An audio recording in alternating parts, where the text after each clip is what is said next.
any people around anymore. Looks like that boat we took to Araneas might have been the last one. Vache.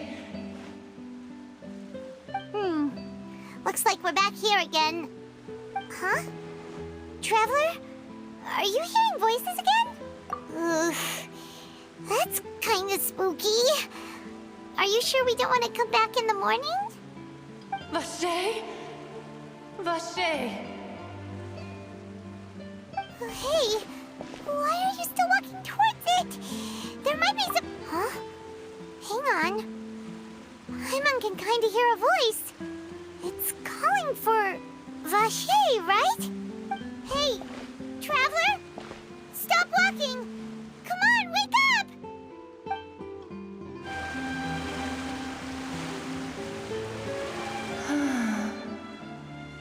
Vache, are you... my dear Vache? No, wait. You seem to be someone else. Do you know Vache? Do you know where my love is? Wait. Who am I? I'm very sorry. I fear I do not know. My memories feel like they have been washed away like a flood. So many fragments dissolved amidst the tide, never to be recovered. How much have I lost? How many things that I once held dear while on land have I since forgotten? Yes, that is what I was once. But now, I am but the consciousness of one who is lost, therefore. I do not know how I came to be like this either. I only vaguely remember being covered in light blue water, and then all grew dim. I also remember going to many places. I loved adventure, loved exploring places of peril. No matter where I went, Vache would go with me. I knew how dearly he loved me. And I also loved him equally as... But now, we can no longer go back. The pain... No! Our reunion no longer has any meaning. There is no way for us to create any new memories. The thought of me gives him no succor. So let it lie forgotten beneath the waters. If you meet Vache, tell him not to look for me. Tell him to move on. That is the only thing. Perhaps that is so. As I was submerged in the waters, losing consciousness, I saw Vache above the surface. His eyes were filled with such sorrow. If only I could have comforted him. Told him that I did not suffer. Is that what you call it? Dissolving? If anything, I consider it a form of release. It was a state of neither fear nor frenzy, with only an endless peace, like the water's still surface. I could also liken it to being a thirsty person who drinks water for the first time, and only then sees how they have lived for so long in a world of endless want and... I think I hear your companion. It's time for you to go. Farewell, then. I am glad that you were able to sense my presence. Remember, if you see Vache, tell him not to seek me out any longer.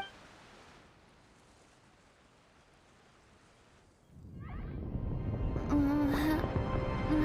up! Come on, hurry! Navi is outnumbered!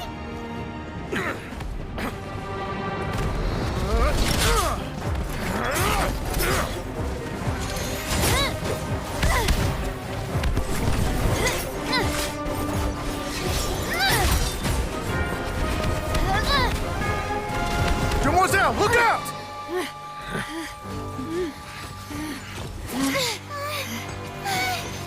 Dear God, it's a whole army of Gardamex.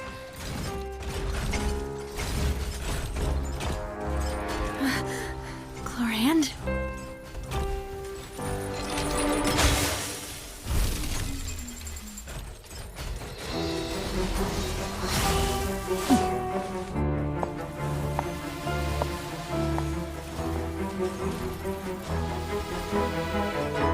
Quick, now's our chance!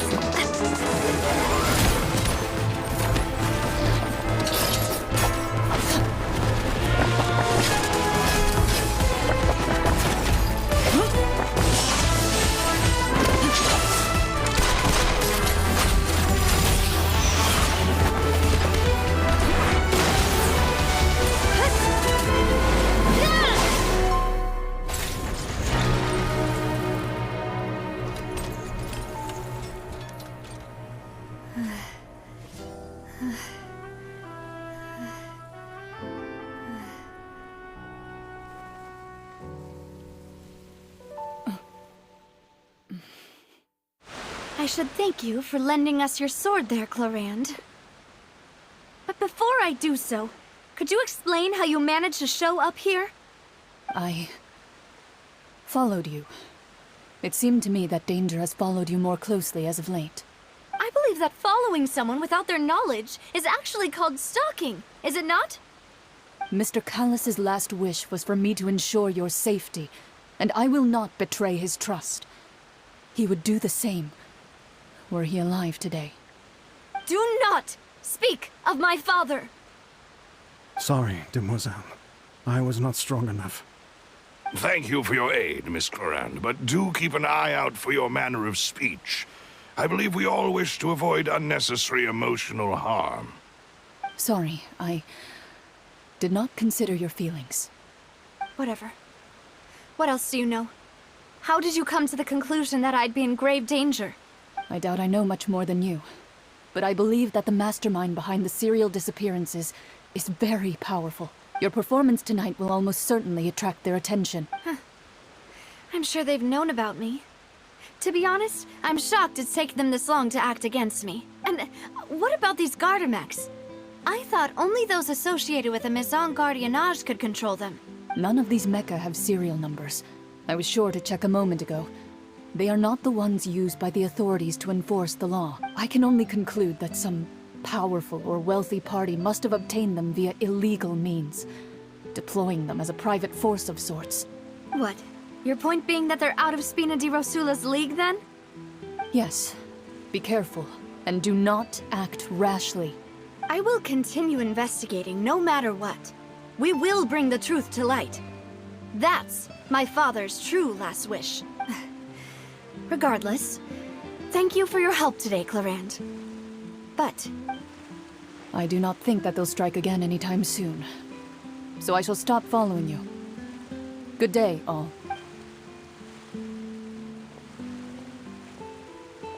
right. I suppose that's the best news we've gotten today.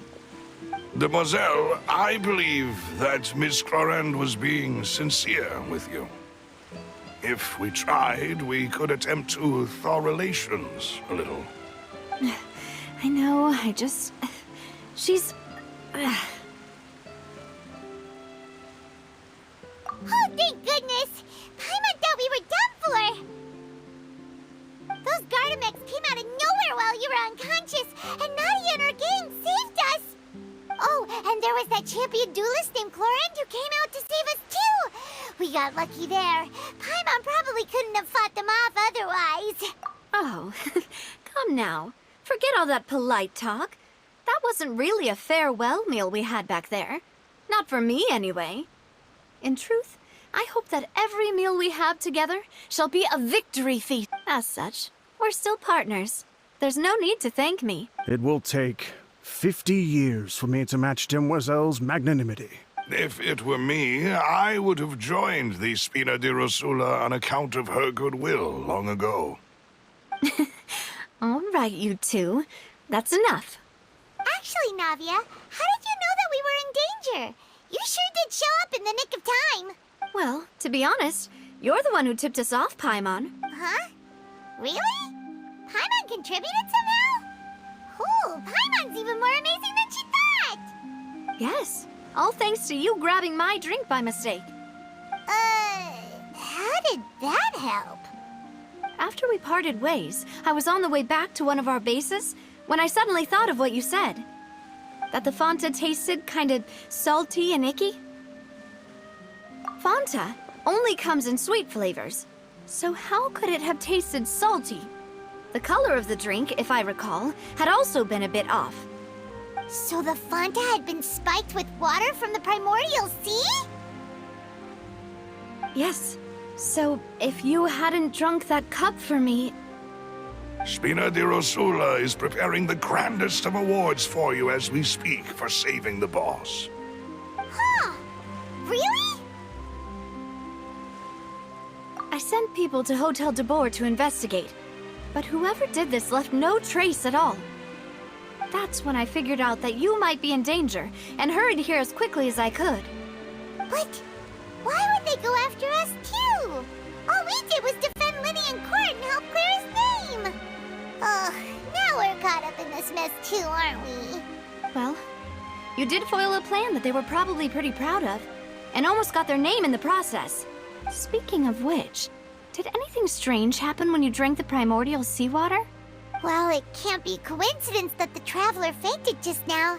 She said that she heard that voice calling for Vache again. Oh, and this time Paimon heard it too, but it was real faint. Does that mean the primordial seawater raises someone's sensitivity to hydro when it's used on people who are not from Fontaine? That doesn't sound like too much of a bad thing, to be honest. New intel? While you were out cold? Well, let's hear it, shall we? Oh, that is important. Vache. That name doesn't ring a bell. I suppose he hasn't stepped forward as a witness in court lately. Since he saw that young woman dissolve, he was at least at the crime scene. But he never gave testimony or any information regarding people dissolving in the primordial seawater. Yes, thank you. This is very important information indeed. We will continue to investigate. Oh, you mean you'll help us investigate? Well, you did say that our farewell meal didn't really count. That means we're still partners, right? And besides, we're in this now whether we like it or not. You're not gonna let those people who targeted us get off the hook so easily, are you, Traveler? Demoiselle, do try not to look quite so pleased. You are the face of Spina di Rosula, after all. You talk too much. Well, in that case, let's head back to one of our bases, shall we? I'll arrange accommodations for you. We also have some plans to go over, and hopefully we can deepen our bonds as partners. But we'll take that one step at a time, I guess. Don't worry, you two. With us around, our base is definitely secure. It's right up ahead, but let's make sure we weren't followed first. I've been keeping watch, Demoiselle. I haven't spotted anyone suspicious thus far. Very good. But let's not let our guard down for now. I shall find rooms for our respected guest. Thank you, Malus. Now, let's continue, Traveler.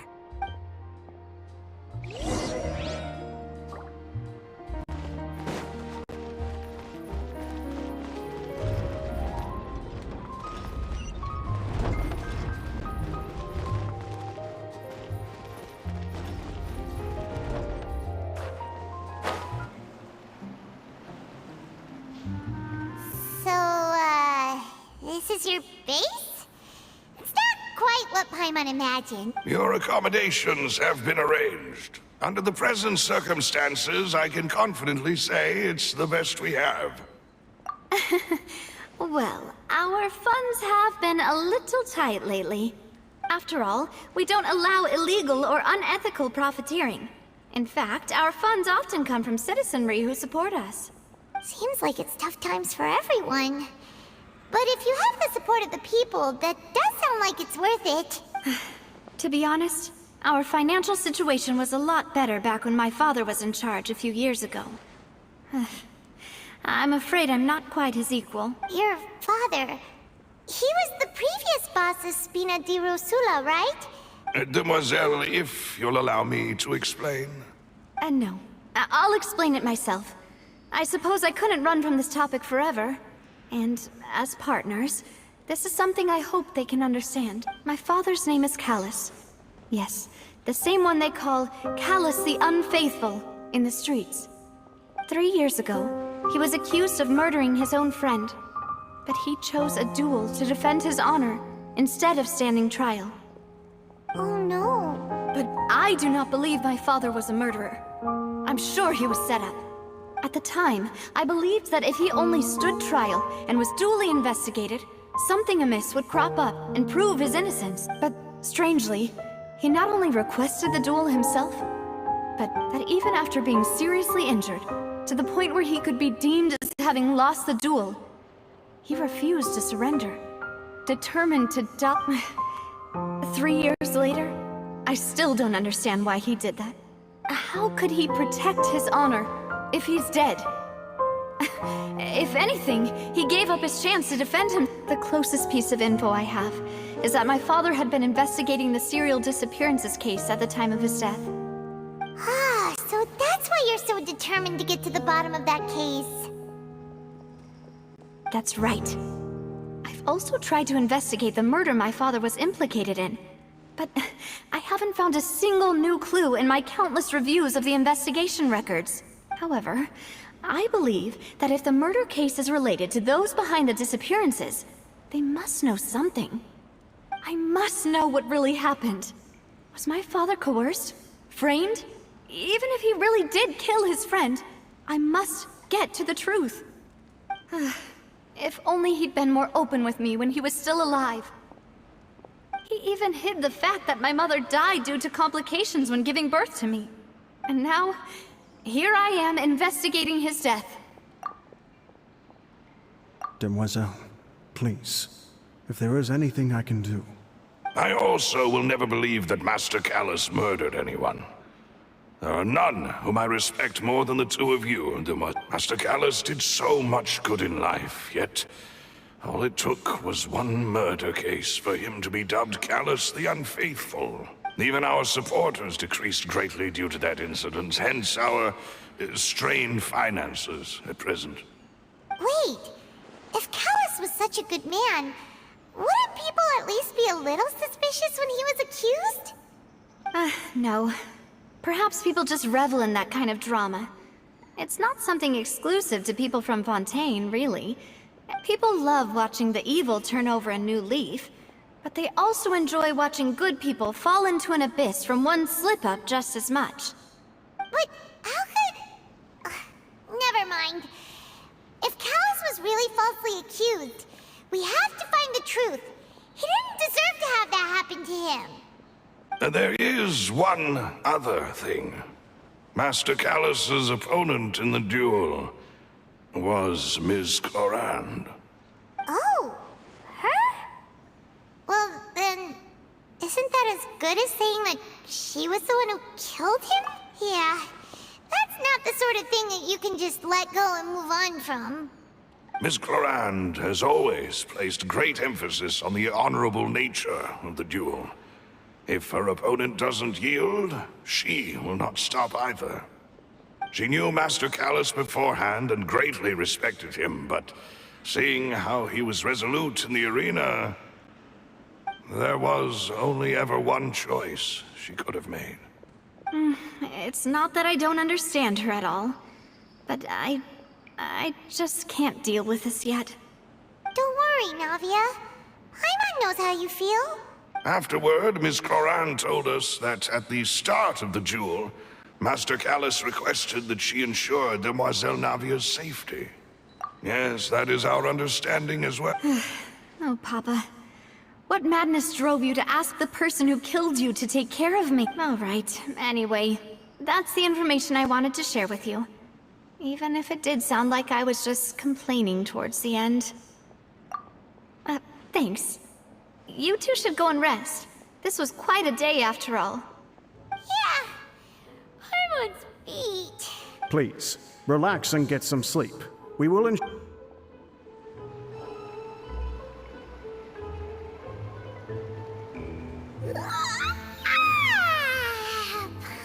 slept so well. This place feels almost too safe. Huh? Navia? Where did the other two go? I sent them back to Poisson.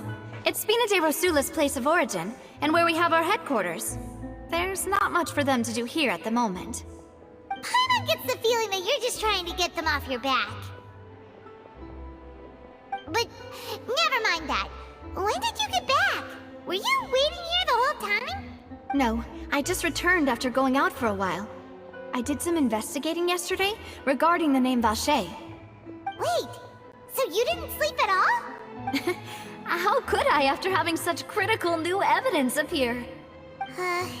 Guess Paimon wasn't speaking for everyone just now, huh? Unfortunately, this name seems to have been wiped from existence. It doesn't seem to have a match anywhere. I suspect that those behind this have already taken steps to hinder an investigation from this angle.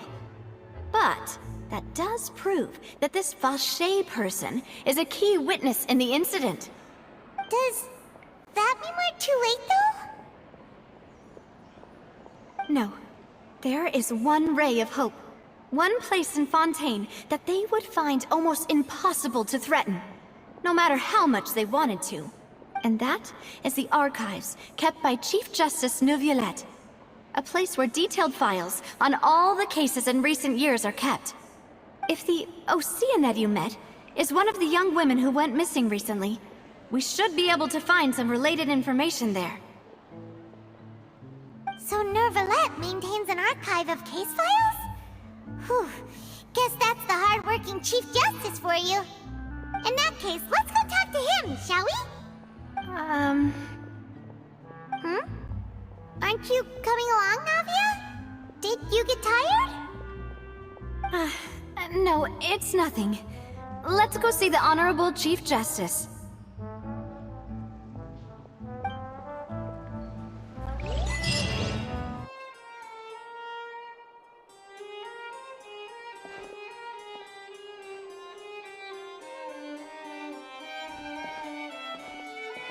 Halt! Please state your business here. The Chief Justice is presently occupied with official matters. Huh. This place does look pretty heavily guarded. Guess that proves that Neuvillette's files are really secure. Hey, don't you recognize us? Huh? Who are you? Just to be clear, I don't care who you are or who you might be related to. Our rules make no exceptions. See? They've got great discipline, too. Yep. Paimon can tell. If you're here just to crack jokes, I can point you towards the exit. Unlike some, we're busy, so please leave if you don't have a reason to be here. No. What I meant to say is, shouldn't you remember us from a few days ago? We were at the trial of the great magician Linny. Oh, yes, I remember. I read about it in the Steambird. You must be Linny's attorneys. It's all coming back to me now. We're here today to report and archive some information on a follow-up case. Huh. Is that even a thing? Of course. Don't worry. We're here on official business. You can trust us. All right then, I'll let you through. The Chief Justice is just inside. Thanks so much.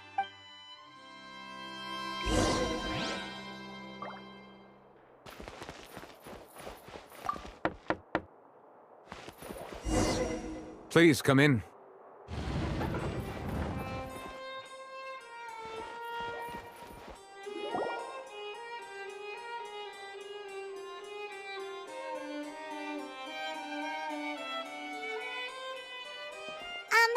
Sorry to barge in, Monsieur Neuvillette.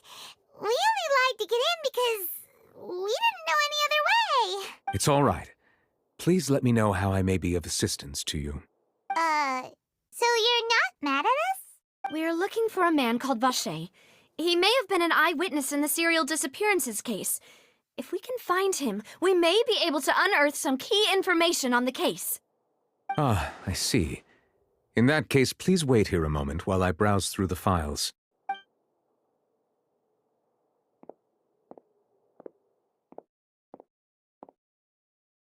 Who knew that Neuvillette would be so easy to talk to?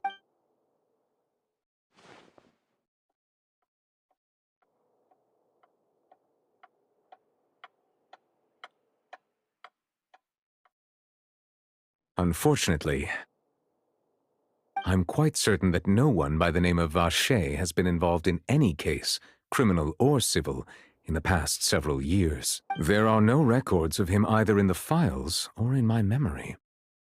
Traveler, what if it was really just a dream? Is that so? All right then. Thank you so much, Monsieur Neuvillette. We'll take our leave now. Ahem.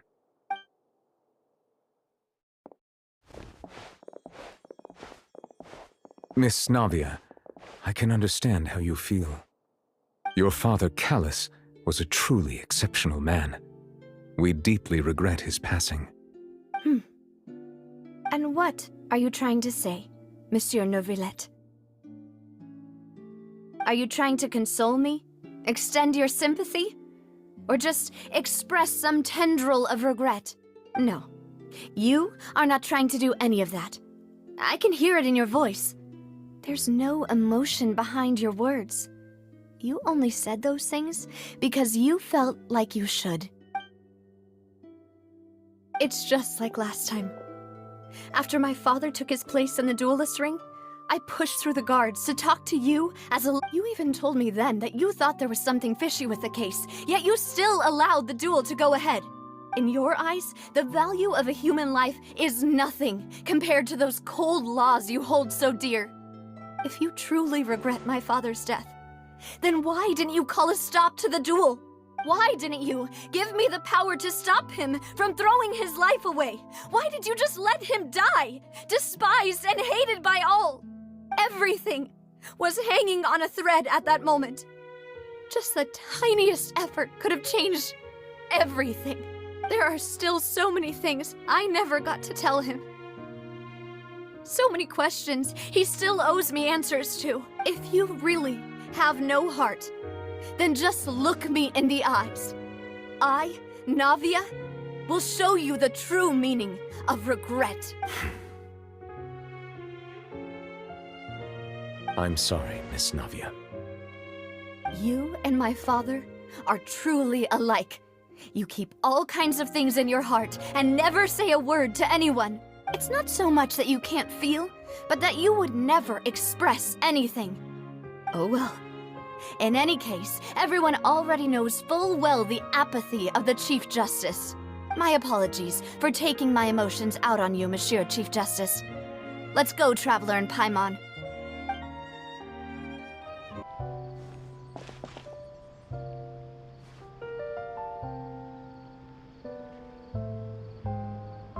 Navia, are you okay? I'm fine. Rain. It's rain. You're right. Wasn't it still sunny when we went into the building? And there shouldn't be any active trials today. Now that I think of it, on the day my father... What is it? Did you think of something? Yeah, he was outside. It was uncovered and the rain could fall there. Why? Do you think the rain could have affected the crime scene? That thought has occurred to us before. We've even expanded the search area to try to account for that, but didn't find anything of value. Oh? Wait. You don't mean... So you're saying that the true murderer could have been turned into water and then got washed away with the rain? Yeah. And if that's what had happened, then no one would have believed your dad, even if he explained what he saw to the authorities. I really think I found a true genius for a partner. You're completely right. How did I not connect the dots earlier? All right, let's go to Poisson. With this new lead in mind, we'll get to the bottom of my father's case for sure. Yeah, we're gonna make progress for sure this time. Do you want to go with me now? Or do you want to head over by yourself later?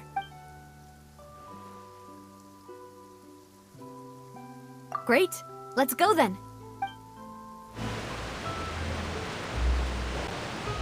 Whoa, what a huge ship! Why would a ship be anchored at a place like this? There's no need to be so surprised. While it may look like a ship, it's actually Spina di Rosula's headquarters. My father was the one who asked for it to be built like this. Perhaps our taste in exterior design is the only thing we occasionally had in common. A gigantic and glamorous ship embodies discovery, opportunity, ambition, and conquest. It symbolizes Spina di Rosula's bright and limitless future. And Paimon thought you were bluffing when you said Spina di Rosula had a glorious past. Paimon was confused why a group with such a history would live in the sewers. But now that Paimon has seen this ship for herself, she's been convinced. Well, Poisson is where Spina di Rosula began, after all. It's our main base, our home.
Oops, we're back!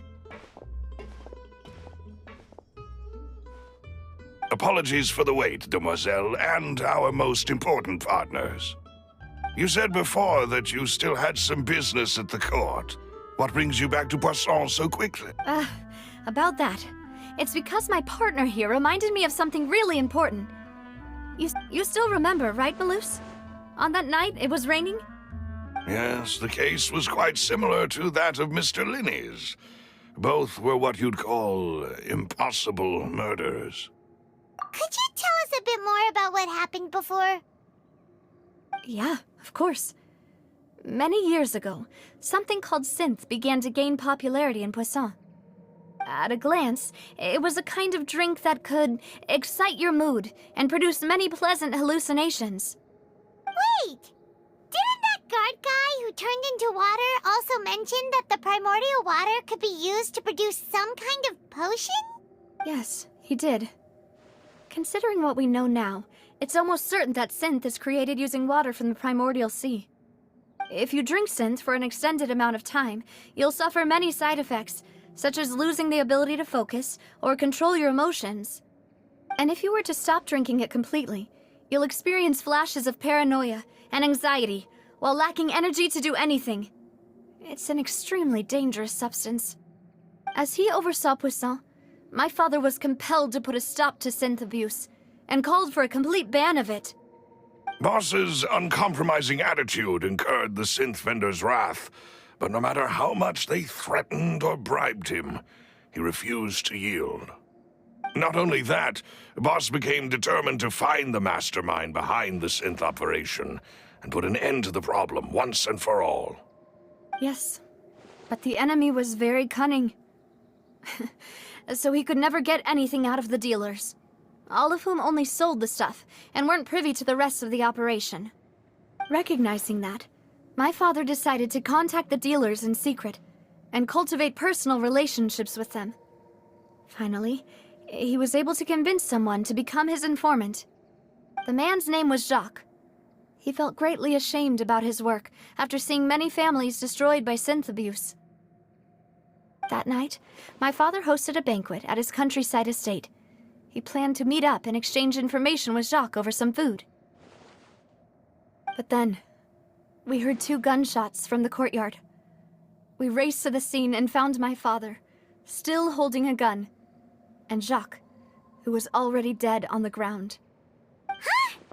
How did that happen? Aren't they on the same side? Sounds just like Lenny's case, doesn't it? In both cases, the culprit seemed obvious, but neither appeared to have any motive at all. Looking back on it, though, I now believe the most important... Precisely. It's all thanks to you that I made the connection now. Back then, we all just thought they were some costumes that Jacques used to disguise himself at the banquet. But, considering it now, it's almost certain that they belong to a third person at the scene. You're right. We still don't know what happened.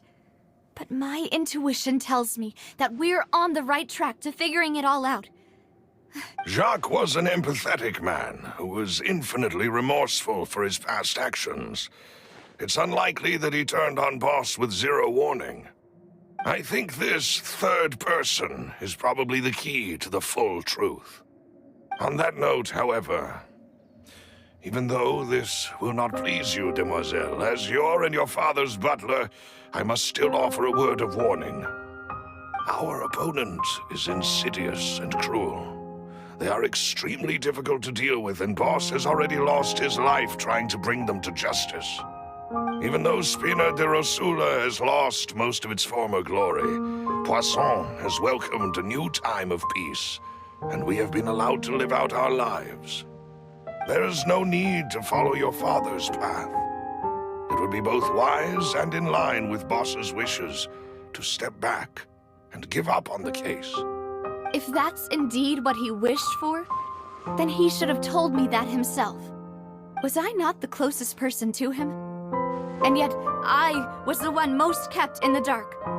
What was the point of him dying without sharing any of the secrets he knew? Did he manage to protect anything in the end? Synth is still here. Callous the Unfaithful is still his epithet, and Spina di Rosula is barely getting by.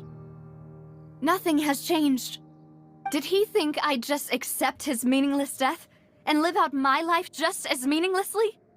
I've never accepted that, ever. Not since that day, and certainly not now. I want to find out the real answer for everyone's sake. For the missing girls, for the victims, and for myself. Navia. This is indeed the best moment to act. Your partner appears to be quite reliable, and more importantly, Demoiselle, I think you're also ready to take this on. So you do know something else, Malus? Yes, I do. In fact, even before that banquet, Boss already knew of the connection between Synth and the serial disappearances case. But what drove all the tensions to the boiling point was the revelation that you, Demoiselle, had been selected as the next target to disappear. What?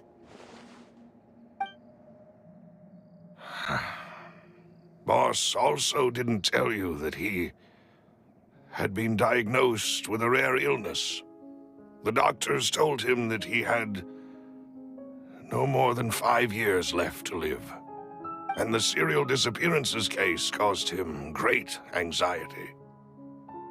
5 years was nowhere near enough time to resolve this long-standing conflict, but once he passed away, all the danger would pass on to you.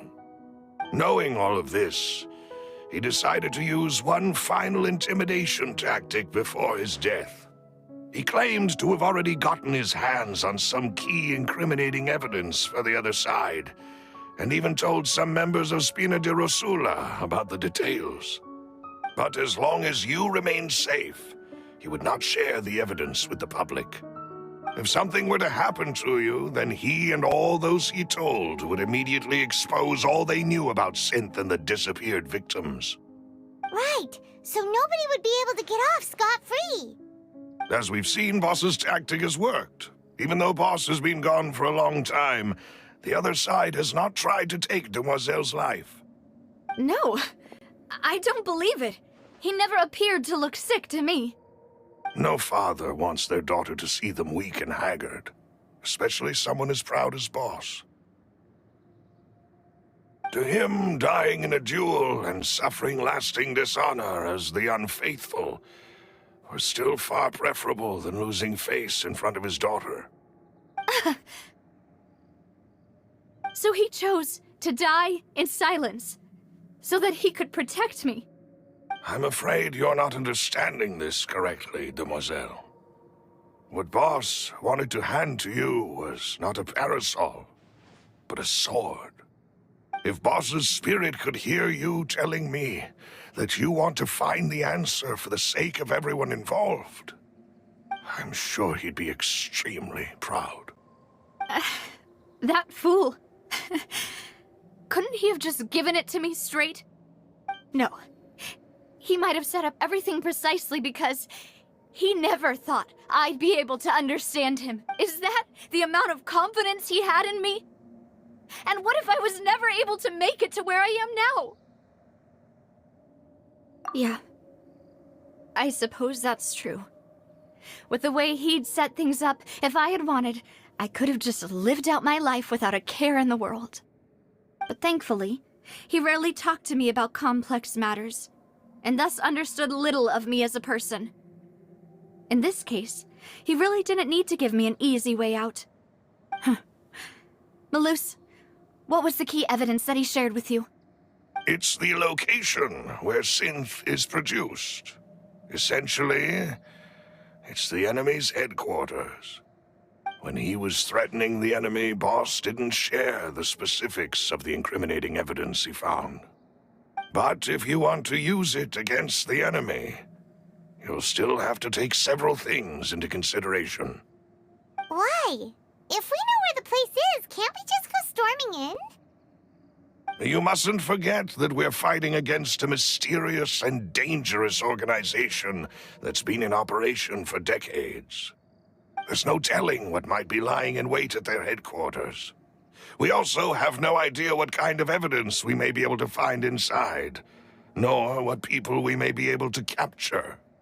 But a single visit to their headquarters would be tantamount to a formal declaration of war. The worst case would be that we leave empty-handed, but also open ourselves up to full retaliation. Then, in that case, why not work with the Fontaine authorities? Well, you saw one of them dissolve during Mr. Linney's case. We have no idea just how thoroughly they may have been infiltrated.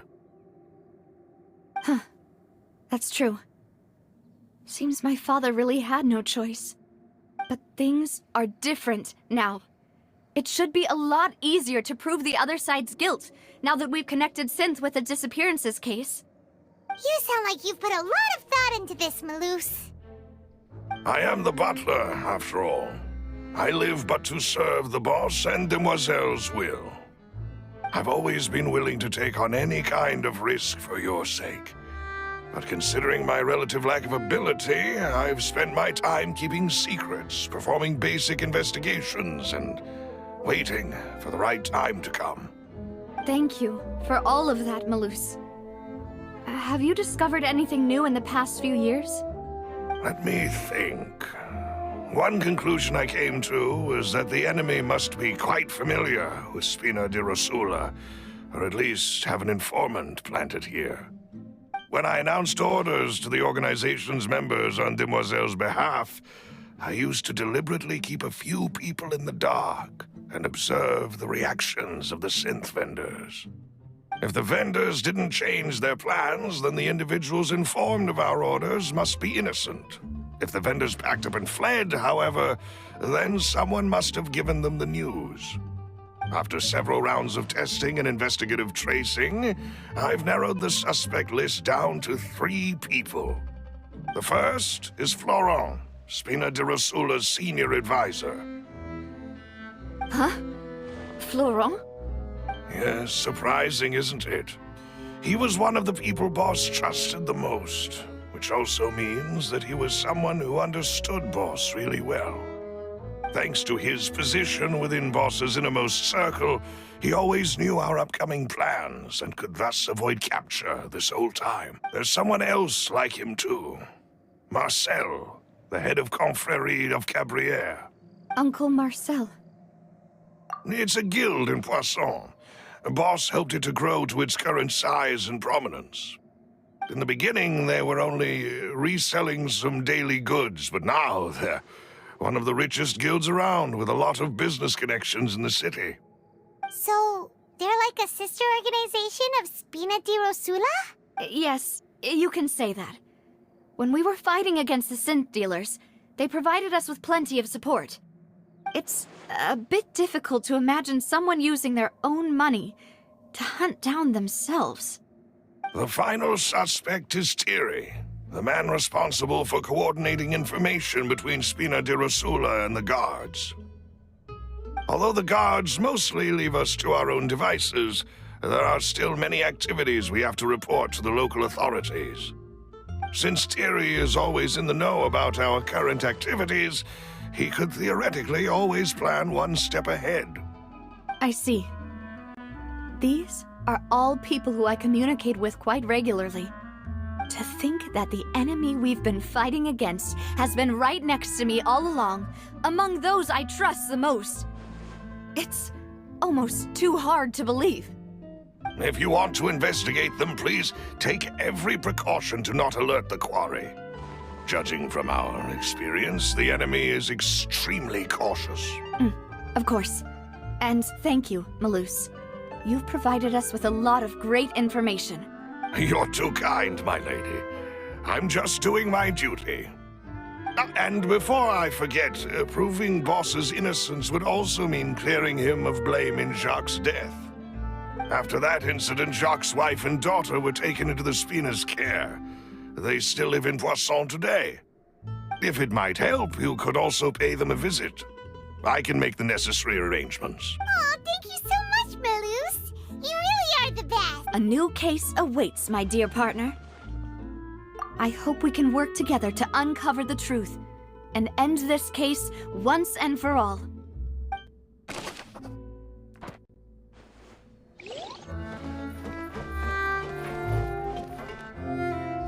It is settled, then.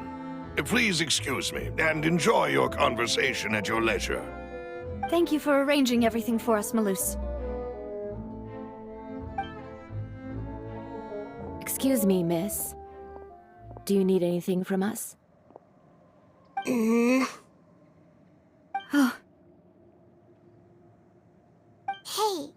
Navia's all quiet. This isn't like her at all. I'm sorry that I only came to visit after all this time. After what happened, I didn't know how I was supposed to face the two of you. Ah, if it's about that, there's no need to apologize. After my husband died, Spina di Rosula sent us a lot of mora and support. I understood your guilt and apology to be genuine. But aren't all of those things nothing compared to the loss of Jacques? I can understand the kind of pain that comes with losing a father so needlessly. You don't understand at all. I didn't know how to face you, because I didn't know what I could possibly bring as a consolation gift. I know only the full truth could bring closure to you. And to all of us. I'm sorry. I appreciate the sentiment, but you don't have to carry all that guilt. On the matter regarding my husband, my daughter and I have more or less found our answer already. Would you mind sharing it with me? I really can't believe that my father could ever bring himself to shoot Jacques. I always knew that my husband's money was earned through others' suffering. He told me countless times that if he could turn back the clock, he would never go into the synth business again.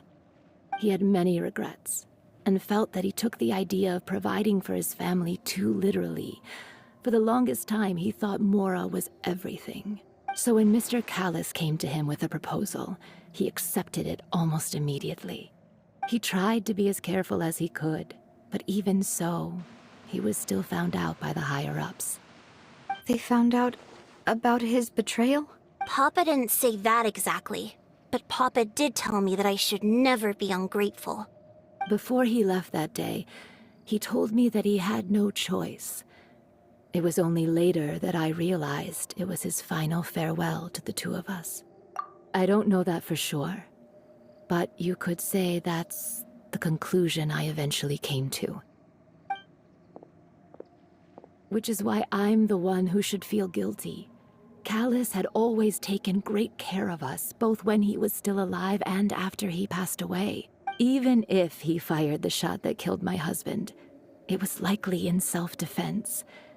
It is impossible for me to hate him for what he had done. But Mama, why is Papa still the bad guy if he did the right thing?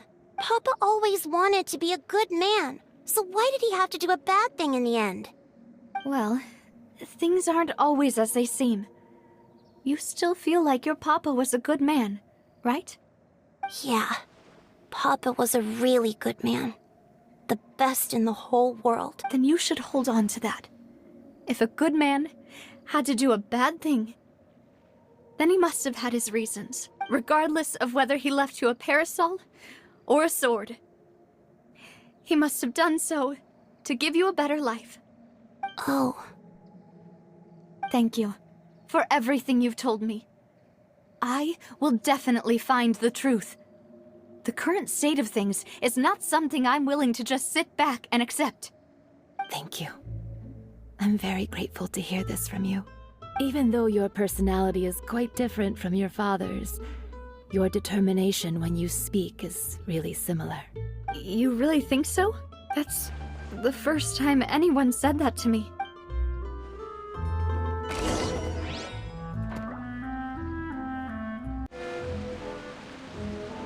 Greetings, boss.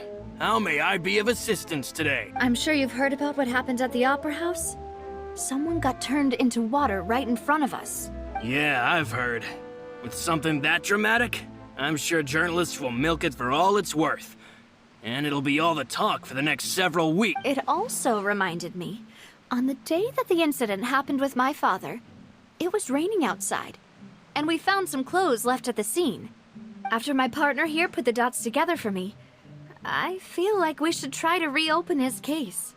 Can you do me a favor and try to recall what happened that night? Let me think. Mr. Callus was feeling pretty upbeat that day. So he was drinking and bantering away with us at the table.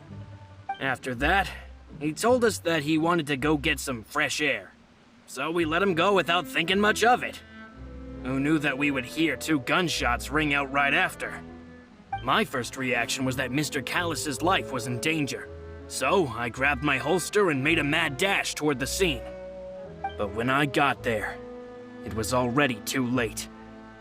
Mr. Callus was standing over a dead body with a gun in his hands. All we could do was look back and forth at each other. So you also remember 2 gunshots then? Indeed. The guard said that the first shot didn't hit anyone, while the second killed Jacques. But I've never really bought that explanation. Reason being, Mr. Callus had left his gun on the table.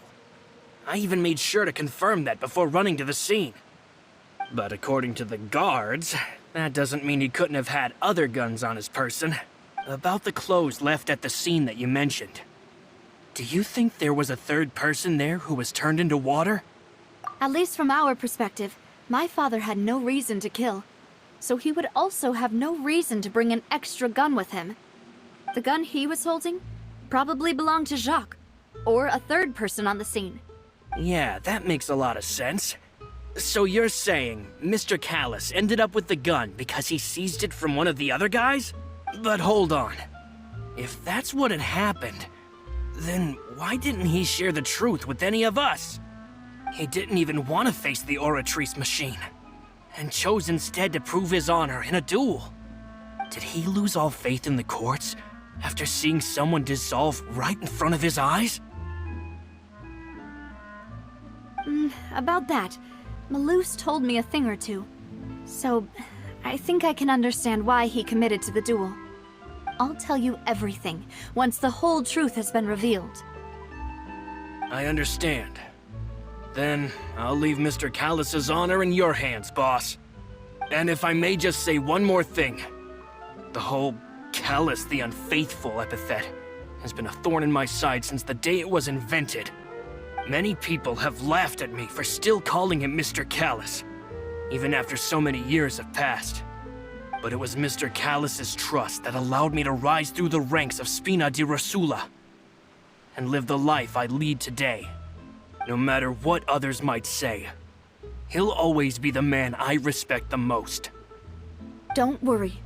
I will definitely find the truth. You and all our other comrades at the Spina deserve to know the truth as well. Hey, Thierry! It's me! Oh, now, what brings you here, Miss Navia? I've heard that you made quite the name for yourself at the Opera House. Oh, so you've caught news of that already. Oh, okay. Hey, I'm also a member of the Guards, you know. The way you make it sound, people would think I was sent off to Poisson because I had done something wrong. Are you sure there isn't a little bit of truth in that? Under normal circumstances, shouldn't you have been called back to the city already? I mean, where I work is really up to me. Let's just say I enjoy the ambiance of Poisson. Callus did a fantastic job running the town, building Spina di Rosula from the ground up and clearing many obstructions. It would be next to impossible for me to find a similarly easy but high-paying job in the city. Anyway, enough chit-chat. Are these 2 friends of yours? You, here for some formal business? Yes. These 2 are my partners. What happened at the Opera House made us realize that Linny's case and my father's may be related. We're trying to reinvestigate the details of my father's old case. Ah, I get it. You think there might be more to the case now that we know people can be dissolved into water, right? I was also flabbergasted when I first... If you want to go through the original files from your father's case, I can help you look for them. That'd be much appreciated. Thank you. Actually, I have another question. Of course. Without them, I couldn't possibly handle Poisson. Why do you ask? we definitely can't use them to forcefully get more evidence for your father's case. Well, you see, just recently, we were attacked by a horde of unnumbered Gardamex in the city. So, if you, hypothetically, wanted to do something against me, all you would need to do is get rid of the mecha serial numbers and send them after me. Then you think too highly of my abilities. Dispatching mecha is very different from controlling them. If I had to make an analogy, when you order a dish, the chef will make it for you. You can ask the chef to cook, but not to massage your shoulders or carry your baggage. If you try to make unreasonable demands, the chef would just think you're out of your mind and ignore you completely. The same goes for me and my Gardamex. Removing a serial number is also not as easy as you might think. There are a lot of complex steps to it, and it's almost impossible to keep it a secret. So I can promise you, those mecha were definitely private units. They're certainly not cheap. So, whoever their owner is must be super rich, powerful, or both. Now that you mention it, though, being... Oh, then you're officially in the clear, Thierry. Oh, thank you for the vote of confidence. Jokes aside, I'd like to wish you all the best with your investigation. I'll be staying in the city for a little while, so just come find me if you need any support from the guards.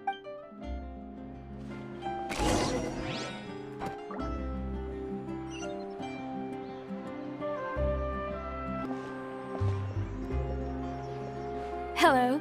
How may I help you? I'm here to see Marcel. Could you please let him know? You can just... Sure. I will let him know right away.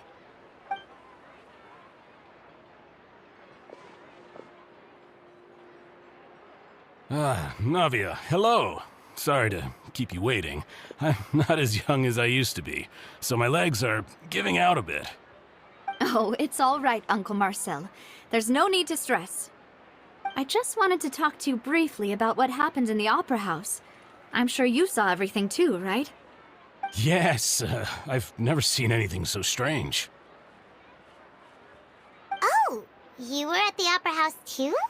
That's right. I went there with Navia to see the magic show. Who knew it would turn into a whole murder mystery? I also witnessed your marvelous sleuthing work. Quite impressive. To beat the Hydro Archon at her own game on her own turf, I can already imagine everyone in Fontaine discussing your exploits over a few glasses of wine. Oh, Paimon doesn't want to become the talk of drunkards.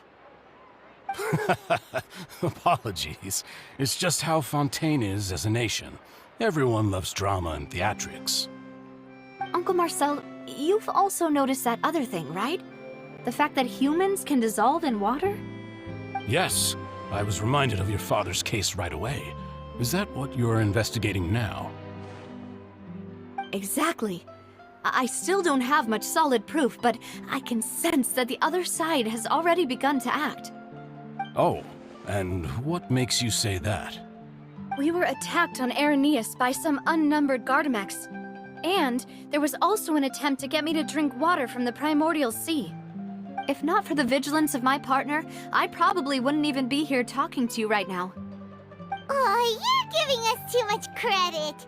Wasn't it you who protected us? Alas, it seems things are heating up again. The peace that Callus sought so dearly will soon become a thing of the past.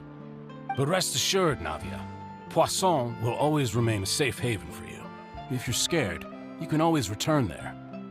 If anyone dares to lay their hands on you there, the Confrérie of Cabrières will use its funds to the last Mora to bring them to justice.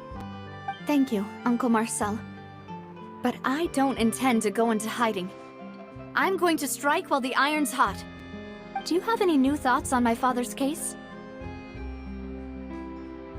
About that.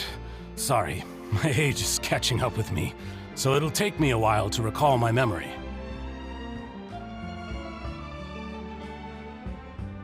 The Confrérie was responsible for that banquet, so I was out and about the whole time making sure things were running smoothly.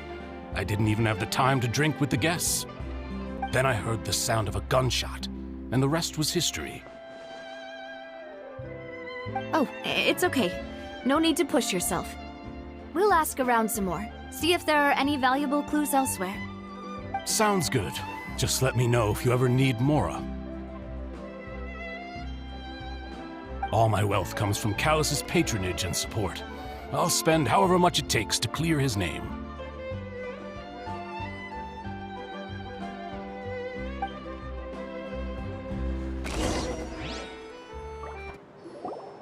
We've talked to all 3 suspects, purely based on their conversations with me.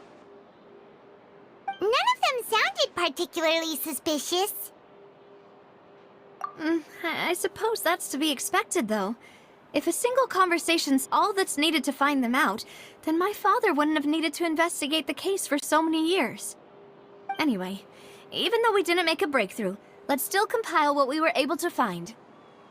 But where should we start? Ah, you're right! Flora mentioned that Callus probably only ended up with the gun because of circumstance. That makes sense. According to Jacques' family members, he already told them that he had been discovered, and that he had no choice before he left home that day. If I had to guess, he probably received an order from the synth boss to kill my father. Had he refused, he and his family's lives would have been forfeit. So, Jacques fired the first shot? Oh? And why is that?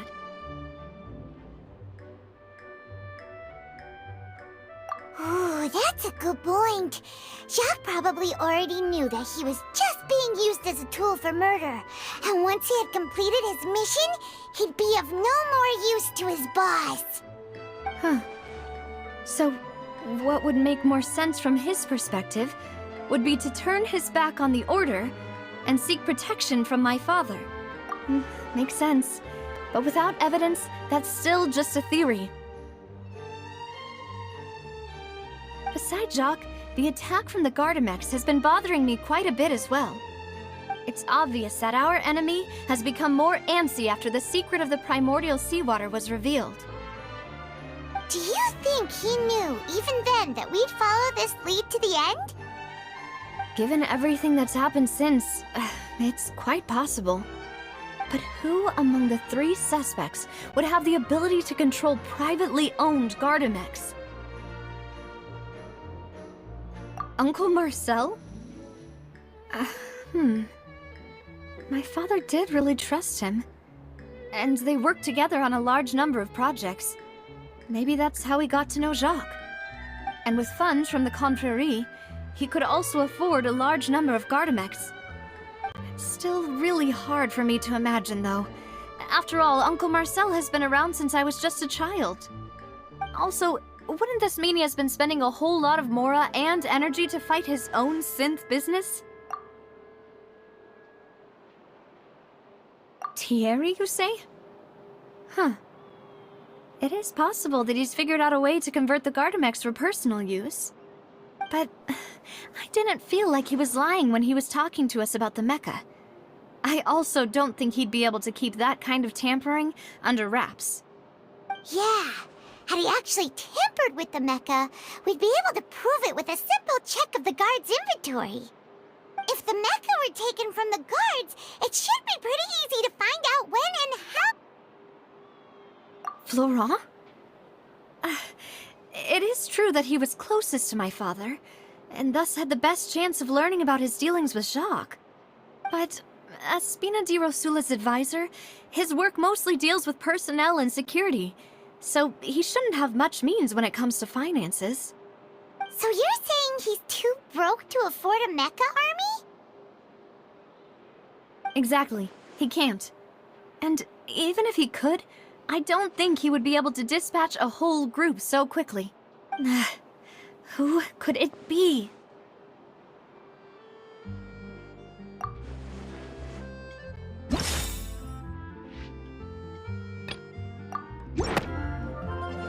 You know, if you think everything through, Uncle Marcel is indeed the most suspicious of them all. Could we be missing other suspects? Malus didn't know about the people turning into water thing when he narrowed it down to these 3, did he? Malus has always been very reliable, and his judgment of others' trustworthiness has been fair and well considered. When he laid out his case for the three, the rationale he gave me made a lot of sense as well. The suspect is knowledgeable about the Spina's internal affairs, has the means to dispatch Mecha to assassinate us, and possesses significant intellect and foresight.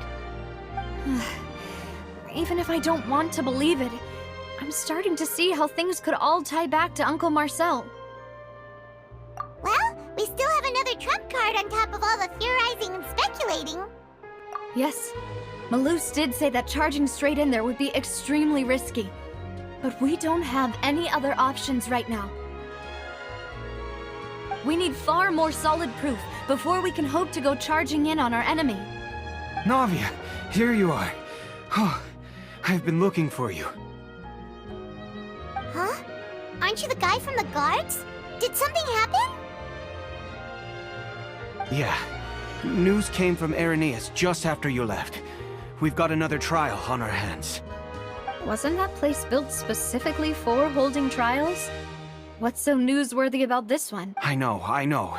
But they said the person they're putting on trial is a Fatui harbinger called Tartaglia. What? Is that someone you know? Yeah, we know him. Maybe even a little too well. Well, he's been accused of being the true culprit behind the serial disappearances case. It's absurd, don't you think? Wait, how? None of our investigations have had anything to do with... That's what I thought was strange about it, so I came to tell you the news right away. If the charge against him stands, then it'll be next to impossible to get the guards to support any of our planned investigations. Right, because they'll think they've already found the culprit. Yeah, and it'll be a lot harder then to clear Mr. Callus's name. I understand. Well, partner, what do you think we should do? We still... Huh? Split up? What do you mean? Since this is a trial about the serial disappearances case, the culprit's attention will be focused on Irenaeus, leaving his home base wide open. You're right. This is our best opportunity. All right then, let's do this. Also, I won't have any chance of making that charge stick though, unless we find more evidence. It'll be up to you to make it back in time and hand the decisive evidence to me. We'll help you, just like you helped us in Linny's trial. Demoiselle, please allow us to accompany you. I'm ready. Ah, Malus, Silver, when did you two get here? We heard that you'll be leaving Poisson and figured that you might require our assistance. It's our hope that your confidence will be bolstered with the two of us by your side.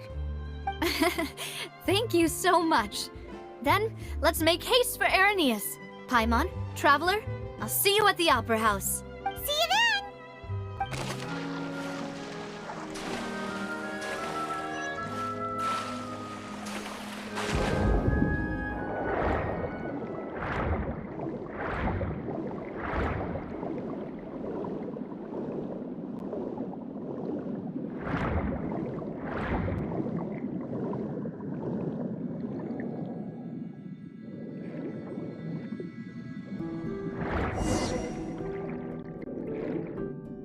Finally found it!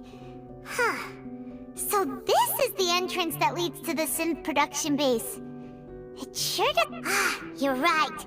An important place like this is bound to have a ton of protective measures and mechanisms. Navia's probably arguing up a storm right now to stall for us.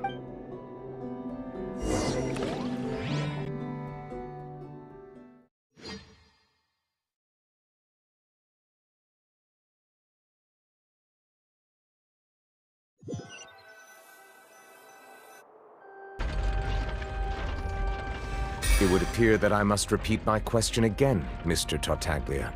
Do you accept the charge that you are the true culprit behind the serial disappearances case? To be perfectly honest, I don't understand your country's complicated court system, or the reason why I'm being charged with something I've never even heard of. However, I did hear that people who have been charged can choose to participate in a duel to clear their name. In which case, as long as I accept the charge, I can have an all-out fight with that champion duelist Clorent. I've got to admit, that's one of the most enticing offers I've ever received. When I privately sparred with her last time, she was obviously holding back. Real disappointing. Hey! Don't you understand? You're currently the prime suspect for a major case. This isn't the place for you to be looking for fights. Oh? Sounds like the Hydro Archon wants to lecture me on the ways of the Opera House. Then why don't you duel me too? I'm the kind of student that learns best in the heat of battle. No. That's not what I meant. Alas, it would appear that communication with the defendant is going poorly, and we have made very little progress. In that case, let me explain everything from the very beginning again. The goal of this trial is to determine the culprit behind the serial disappearances case. That case had nothing to do with him. You've got the wrong man. Huh? What's going on? Why is she interjecting again? I told you it couldn't be one of the Fatui Harbingers. Miss Navia, this is the second time you've interrupted the court proceedings. I only tolerated your behavior last time because you were able to provide the court with a key eyewitness. But that was an exception rather than standard court protocol. I can very well charge you with contempt of court for your interjections. Oh, please. Did you ever think I had any respect for this place's pointless theatrics? We can put that discussion aside for now. I'm not here to argue with you. I'm here to charge the true culprit behind the serial disappearances case. And if my charges prove true, then Tartaglia here will be proven innocent by default. Correct? Oh, a young lady has charged in and offered to clear my name. How fascinating. Well, I'd gotten half bored to death by all these rules and procedures anyway. So I'll take you up on that offer. So, Your Honor, is there nothing else for me to do now?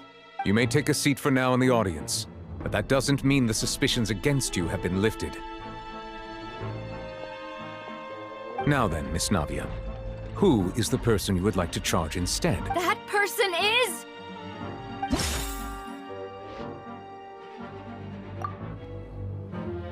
Marcel, the head of Confrérie of Cabrières!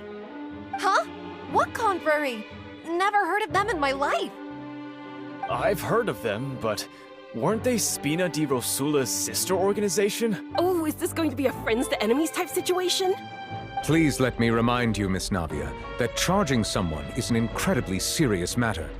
Committing to the charge also means taking on the legal responsibilities associated with it.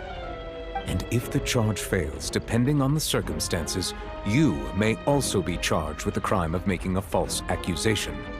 Knowing this, do you still wish to charge this man? Yes. In that case, I declare the charge to be valid. Miss Navia and attorneys, please take your places on the court. Members of the guards, please contact Mr. Marcel right away so that he may stand trial.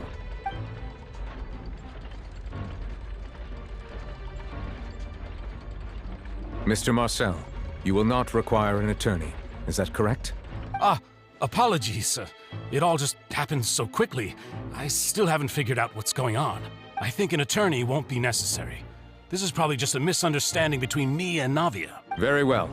In that case, since both sides have now arrived, Miss Navia, please present your charges. I would like to take everyone back to 3 years ago, to the case of Callus the Unfaithful. Only through elucidating what really happened in that case can we connect all the dots for the serial disappearances case. Navia, do you really think that I was the one who killed your father? Come on, why would I do that? Callus was my benefactor, and remember, both you and I only ran to the scene when we heard the sound of a gun. If that's enough to make me a suspect, wouldn't that make everyone at that banquet a suspect as well? I think there's no point in getting into the specifics right now. The audience doesn't even have the big picture yet. Even I'm struggling to remember some details of... Exactly correct, Your Honor. I must refresh everyone's memory about that case before I can explain my charge and reasoning. I see. In which case, I will recount the findings about that case as originally recorded by Maison Gardiennage.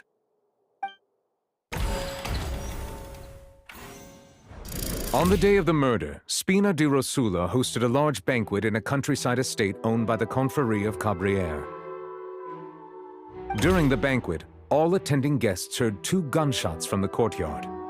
When the guests arrived at the scene, they found the primary suspect, Callus, holding a gun, while his acquaintance, Jacques, lay dead from a gunshot wound.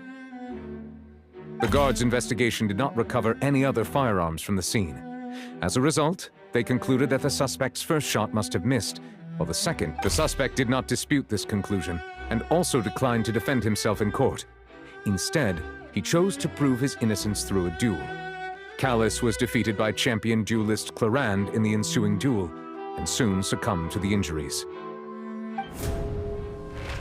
These are the known facts about the case. The one with the motive to kill was Jacques, not my father. And in truth, the third person shot Jacques first, and was shot in turn by my father. After that, the true culprit turned the third person into water. Thank you for the summary, Your Honor. Of course, the guard's conclusion appeared quite sensible to us. However, we should revisit the case now that we've gained new information about the abilities of water from the primordial sea.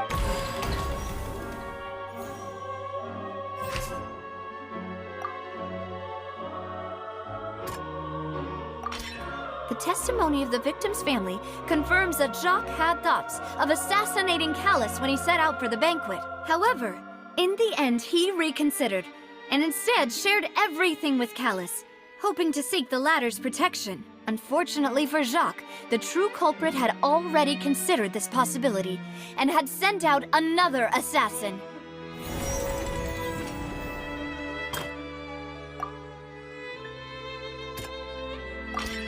This assassin first shot Jacques, then turned to shoot Callus, only for Callus to wrestle the gun from him and kill him instead.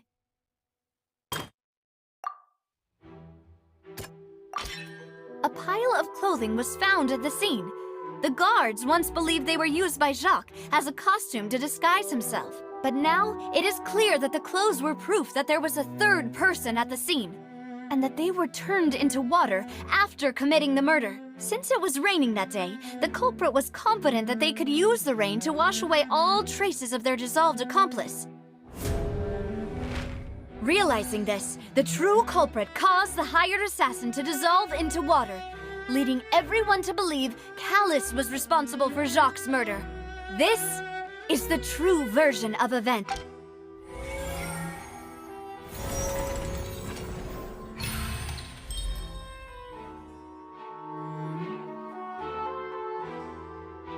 So that's what happened. Wait, you're telling me something as dangerous as water from the primordial sea has been used for all— What a great theory. It also explains Callus's and Jacques' respective motives. I guess they didn't shoot each other after all. Mr. Marcel, you are the one being charged with the crime. You should provide a rebuttal if you wish to prove your innocence. Ah, but I think I agree with everything Navia just said. In fact, there was nothing in her speech that directly implicated me. Then, may I ask some questions? In my opinion, we primarily need to determine 2 things. 1, do you have the evidence to back up your claims? I'm afraid not. At least not at this very moment. Boo! If you don't have any evidence, you should just go home! I may not have the evidence with me, but I know where I could go to collect it. If we look up the deserted clothes against a record of people who went missing around the same time, we should be able to find a match. Considering the serial disappearances case, the guards probably kept careful records of all missing persons from around that time, regardless of age or gender. That makes sense to me. Monsieur Neuvillette, I would consider this to be a reasonable investigative direction. Why do I feel like Farina's acting a little differently today? Maybe she's scared of embarrassing herself again? Alternatively, she's become more diligent after charging an innocent citizen in the last trial. My second question has to do with the ensuing duel. If the truth is indeed as you described, then why didn't Mr. Callus explain himself in court? if he had testified that a person had been dissolved, he could have at least mounted a defense. I've thought about this too, and the answer is actually pretty simple. He felt there were things that were more important to him. The dissolving power of water from the primordial sea is an important secret for the true culprit of the serial My father could have exposed it for all to see, but he chose to take it to the grave. At that time, Spina di Rosula was in dire straits, and his reputation had already been shattered. He had no guarantee that going forward with the truth would allow the culprit to be brought to justice. What was certain, however, was that it would paint a gigantic target on my back. Boss once told me that Demoiselle had already been selected as the next target of the serial disappearances case. What? If the secret had gotten out, the culprit would have fought an all-out war with Espina right there and then. I wouldn't have been the only one in danger. All of us would have stood to lose our lives. Of course, the guards might eventually figure out the truth of the matter and determine that we were in the right. But what good would that do? How can a hollow verdict protect anyone?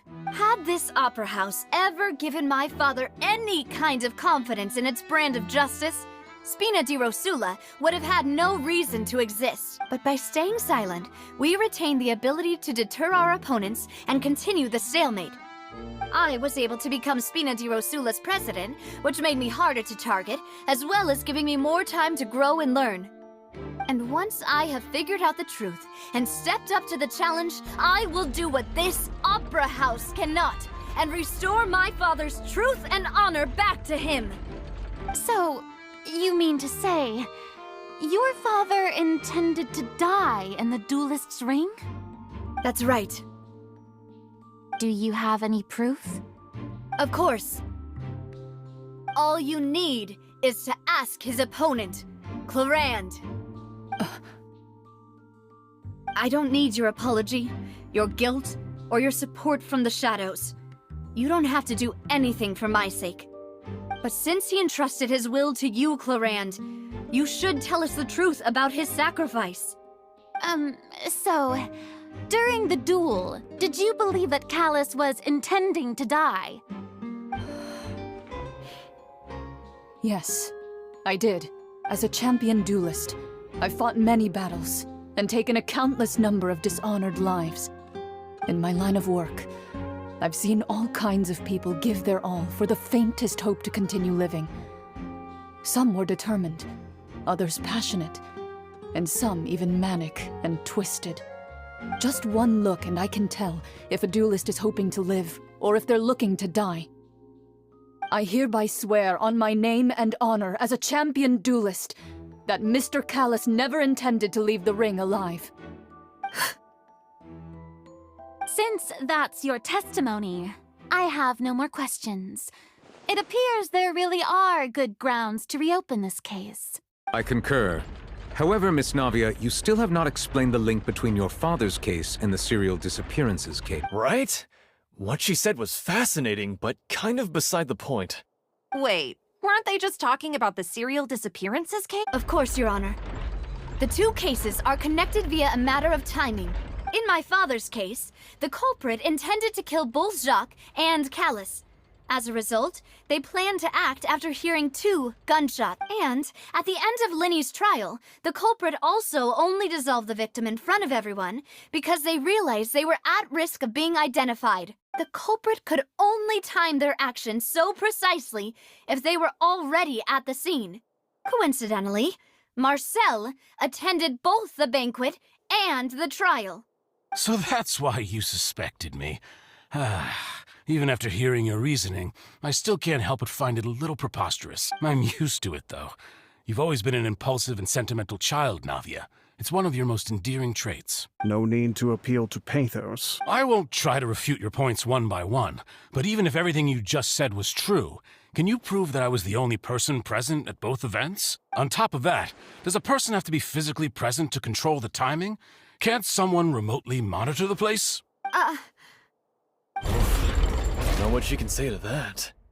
I know that even with that, you might still think you can reduce the list of suspects with some further investigations until I'm the only one left on the list. Alas, Who won't feel at least a little hurt by an accusation of murder from a girl you see as your own daughter? But if I were to dismiss this completely, you'd also think I'm not being considerate of your feelings.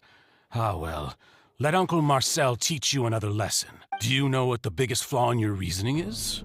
I suppose you're gonna tell me anyways. It's timing again. I'm a businessman by trade. From that standpoint, there's no reason for me to kidnap young women. It's a high-risk action with nothing to gain. In addition, I left my home in Snezhnaya when I was young to come to Poisson and work in some trade. My business only thrived when I received Callus's patronage. But the disappearances began before I ever stepped foot in Fontaine.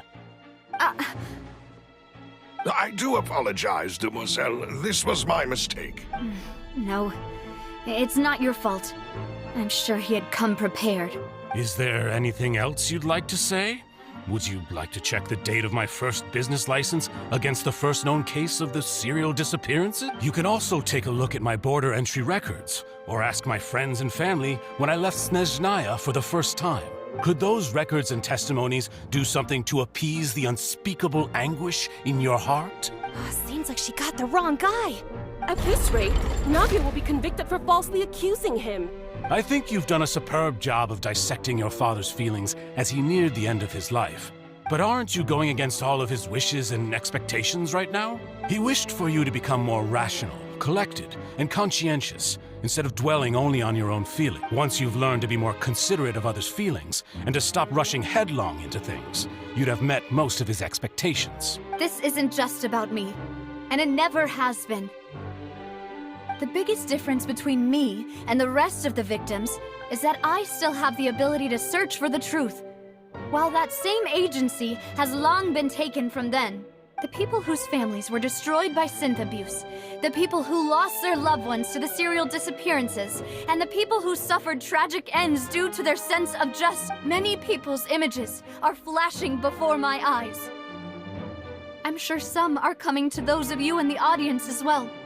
And whose image do you see, Marcel? Is it a man named Vacher? Oh, so you do know that name. I'm merely surprised you'd suddenly say the name of someone I've never even heard of. I was waiting for you to say that.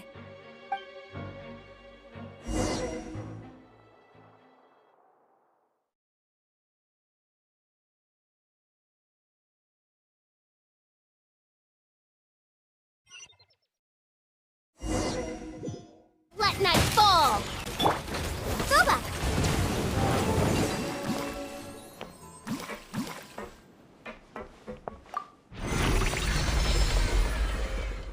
Whoa!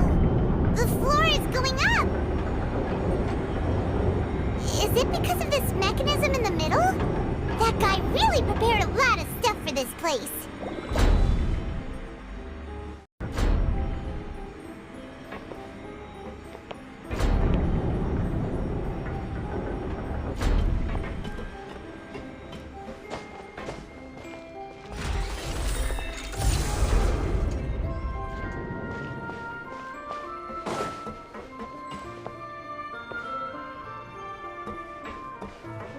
Paimon thinks we need to go up, but Paimon doesn't see a way. Let's take a look around. Maybe we'll find a hidden mechanism that'll show us the way up.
The water level is rising!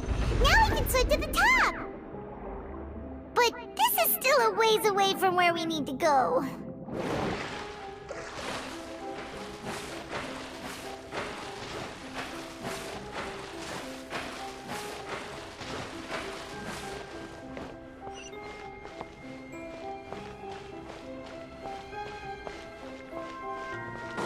Settle down!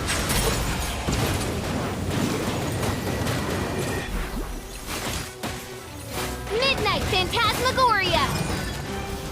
Dancing in the wind. Closing in. Yeah. Silence! Oz, reveal thyself!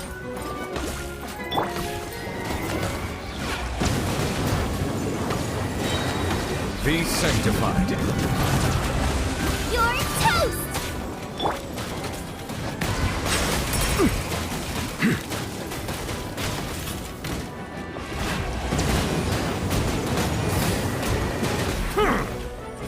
Midnight Phantasmagoria.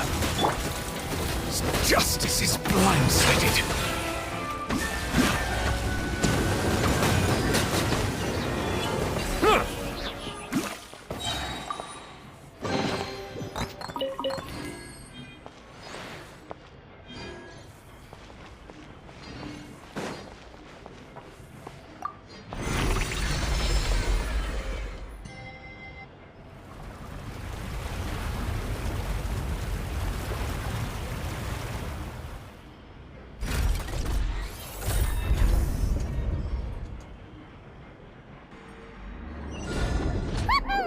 Now the path is clear! Let's go!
Silence! Let the mighty be humble!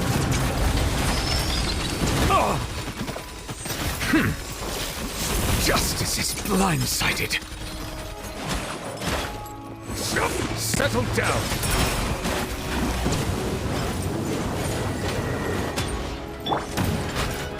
Chaos be gone!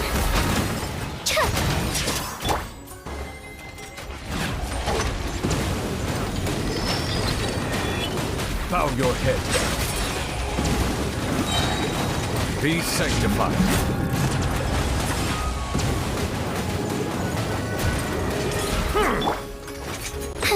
Up and away!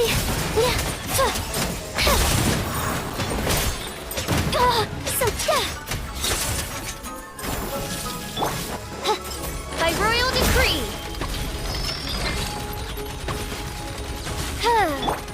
Nice and spicy! That really hurt!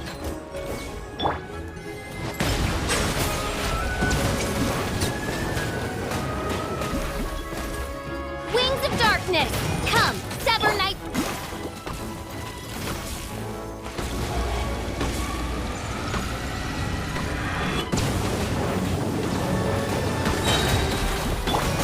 Closing in! Dancing in the wind!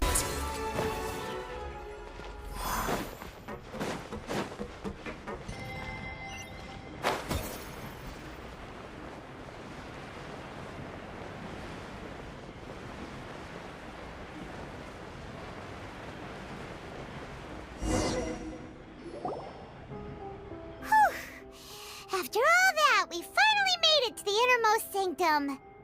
Though, as expected, the mastermind isn't here. That's right. Then let's hurry up and find some evidence so we can get back to the Opera House and...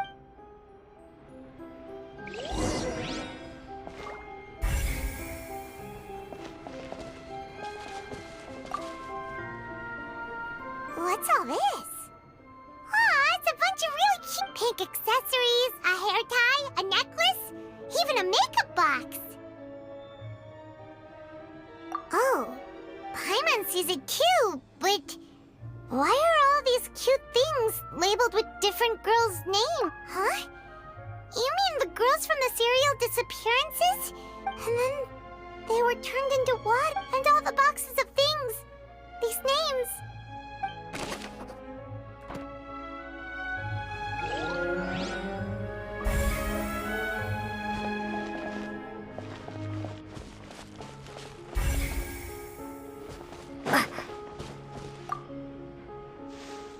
Oh, look! There's an important-looking basin over here, and it's full of water. That means this is where they make all the synth. And that special water is the main ingredient. If you dilute it with normal water, you'll get synth. But the pure stuff can dissolve a human. Paimon will take notes on this incriminating evidence.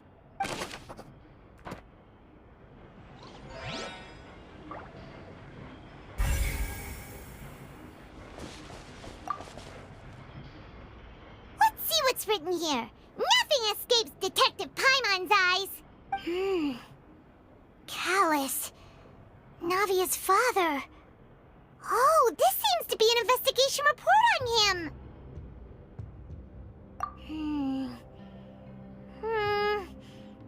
Yep, it's about finding someone to assassinate Jacques and Callus because of a lack of confidence that Jacques himself would go through with it.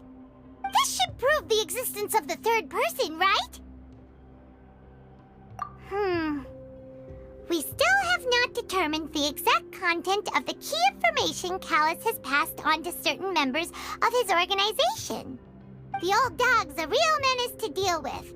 Even if he abides by the promise he's made to us, he will still have the upper hand. He can act whenever he wants to make our lives miserable. The only option left is to remove him from the picture entirely. I concur. Let's send someone to kill him. He won't declare war as long as we don't touch Navia. Oh, seems like we've got a bunch of correspondence between the higher-ups. They're all just so evil.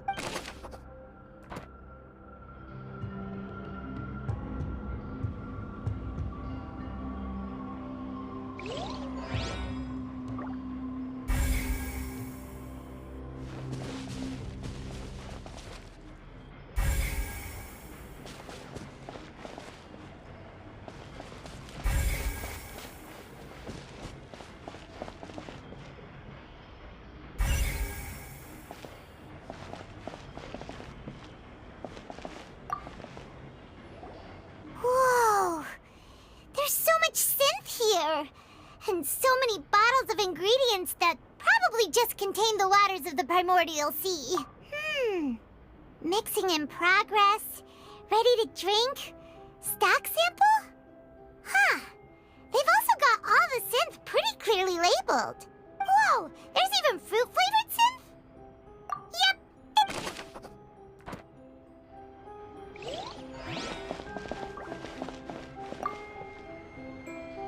What's this over here? Looks like some kind of place for research. Experiment number 16 aims to verify Jacob Ingold's research conclusions on the primordial sea and use his theory as a foundation to the experiment was a failure. No individual managed to resurface from the water from the primordial sea. Female specimens 22, 23, and 24 were dissolved. Sorry, Traveler. Paimon will try her best. It's just that Paimon's never read something so scary before. How can someone write something that terrible in such a matter-of-fact tone? You read the rest. Paimon's too scared to keep going. So that's why he did all of these experiments. Wait, did he really think he'd be able to find a way just by dissolving people over and over? That's just insane! Huh? Isn't that the name you heard by the fountain? Paimon thought he was an eyewitness in the serial disappearances case. You mean Vache is the one who did all of these... experiments? So that's it! Vache was no victim, but personally took his lover and... No, that's not it either! If that's the case, why would he want people to resurface from the water? In any case, Paimon will write it all down.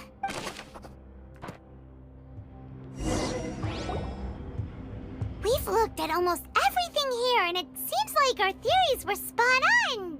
Yeah, we haven't found anything that reveals his true identity. No wonder even Neuvillette wasn't able to find anything. Whoever it is probably destroyed everything to do with that name a long time. That way, even if we bring all this back to the opera, we won't be able to identify the true culprit. Sure thing. Paimon won't admit defeat to this guy either.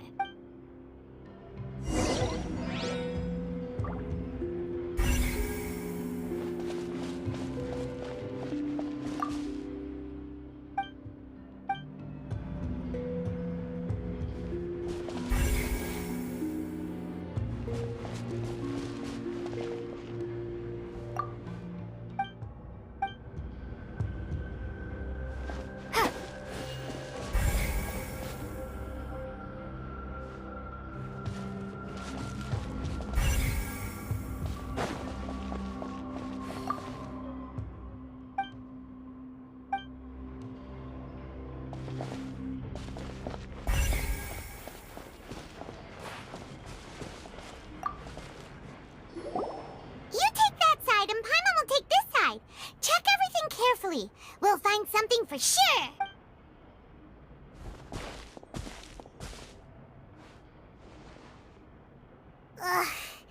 Nothing at all.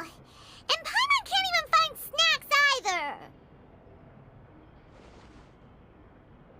Whoa, really? Let Paimon see. Vinier. Isn't that Vache's lover's name? Then you found her diary. Let's see. Aw, it's just a normal diary chronicling their love story. So many! A whole page's worth! But they're all crossed out. The final name she decided on was Marcel. Wait, but Marcel's pretty old. Has this case been going on for so long that hey! Paimon still hasn't figured it out yet.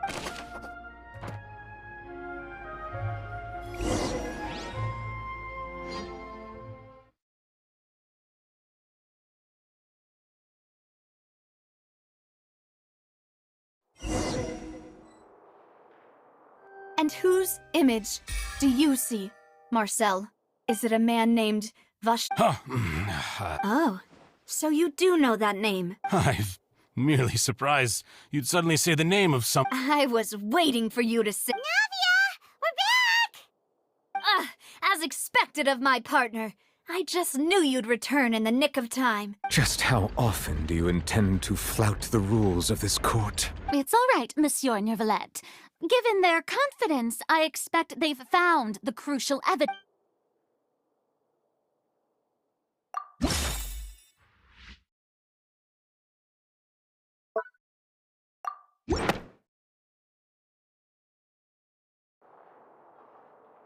But the truth of it, Marcel, is that you've always been Vache. Huh? We've investigated your lair and we already know everything!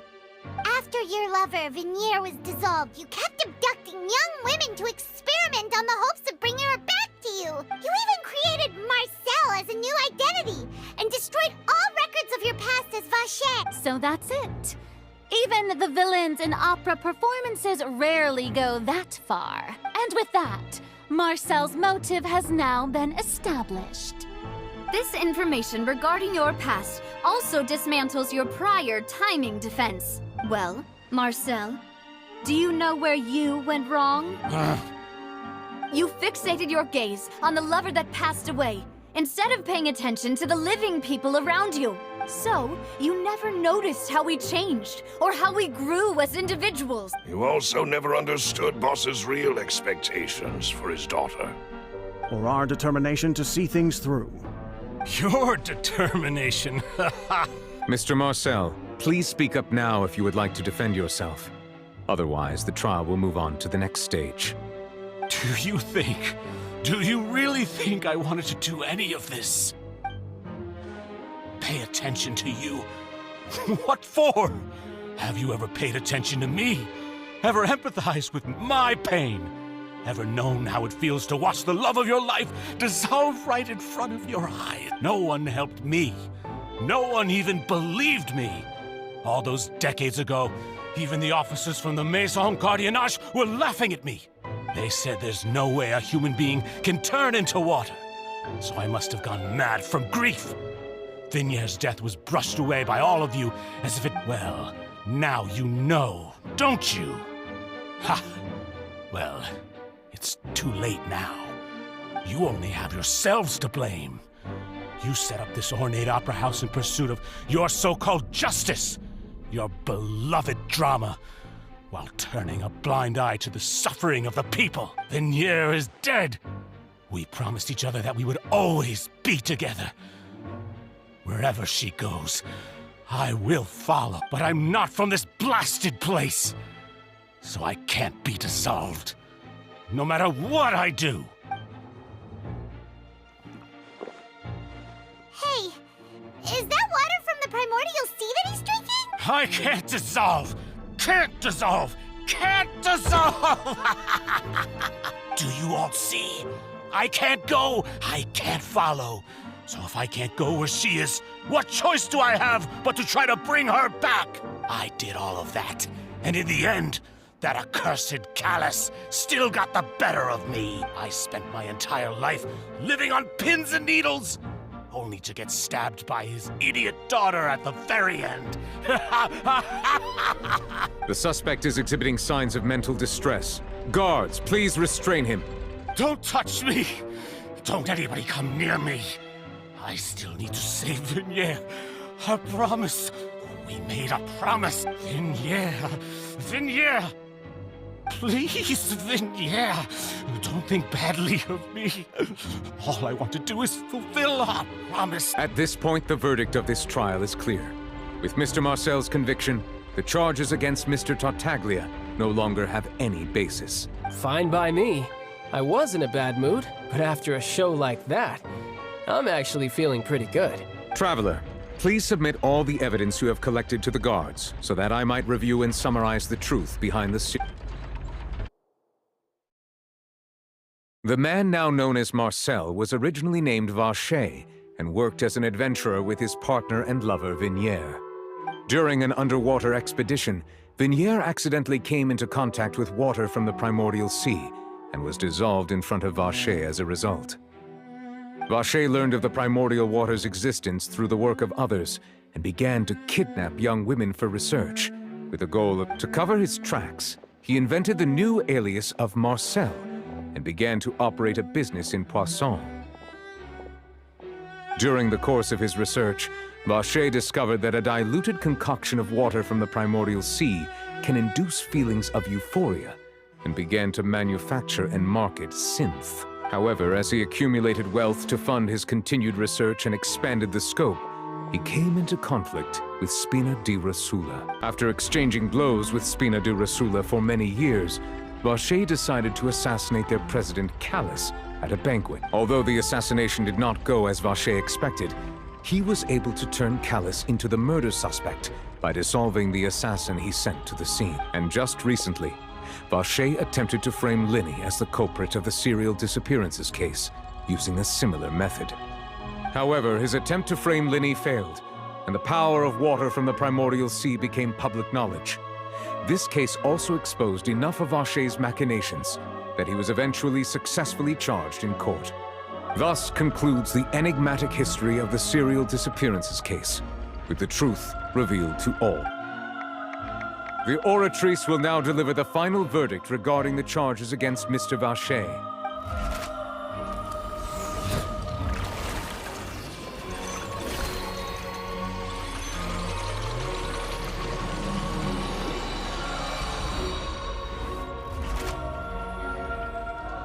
According to the judgment of the Oratrice Mécanique d'Analyse Cardinale, Mr. Vacher is guilty. Guards! Take Vacher away. Good. It's what he deserves. With that, the serial disappearances case is over now. We really just witnessed history. Who would have thought the true culprit would be such a polite and well-spoken guy? Yippee! We helped Navia bring the bad guy to justice! He's hurt so many innocent people and now he's finally getting what he deserves! Huh? Are you okay? Demoiselle, you were absolutely brilliant.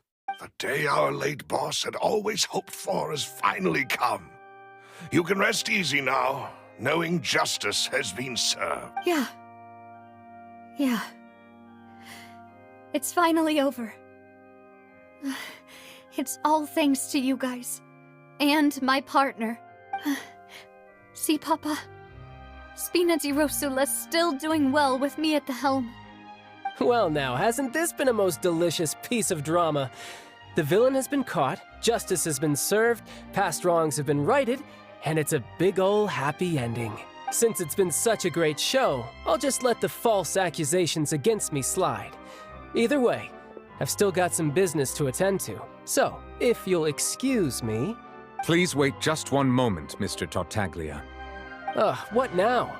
None of this has anything to do with me.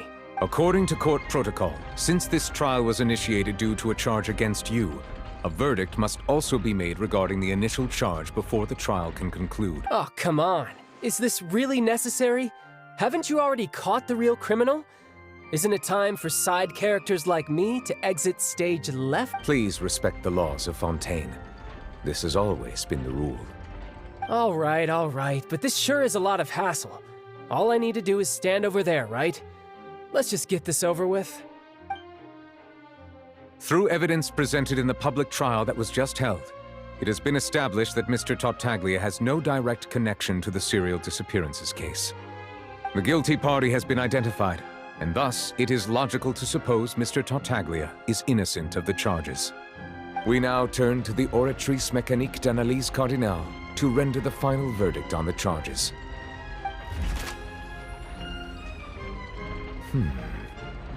According to the judgment of the Oratrice Mécanique d'Analyse Cardinale, Mr. Tartaglia is guilty. What? Hey! That's not funny! Didn't you just say I'm supposed to be innocent? What's with this verdict? Is your justice machine malfunctioning? Huh? This has never happened before. The Oratrice actually returned a different verdict from the Chief Justice. I mean, have you ever heard of an innocent Fatui Harbinger? Do you think the Oratrice might have just convicted him on general principle? But weren't the charges about the serial disappearances case? No matter what else he's guilty of, it shouldn't affect the verdict in this case, right? The judgment of the Oratrice Mécanique d'Analyse Cardinale is, by law, the final verdict of the court. We must accept the guilty verdict. Guards, please take the suspect into custody per court protocol.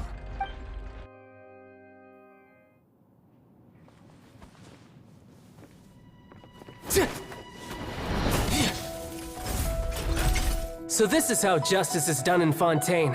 What a joke.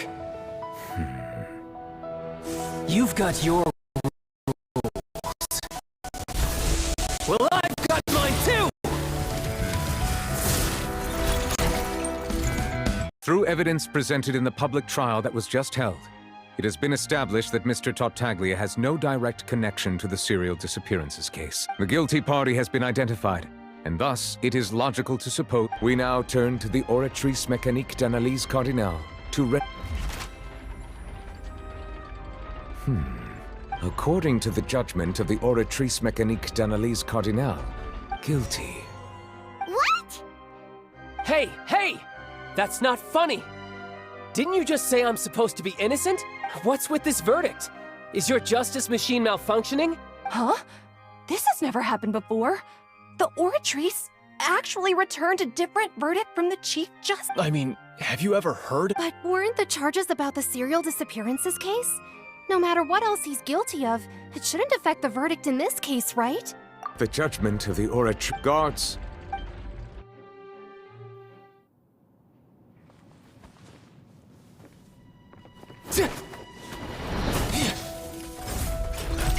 So this is how justice is done in Fontaine. What a joke. You've got your rules. Well, I've got mine too!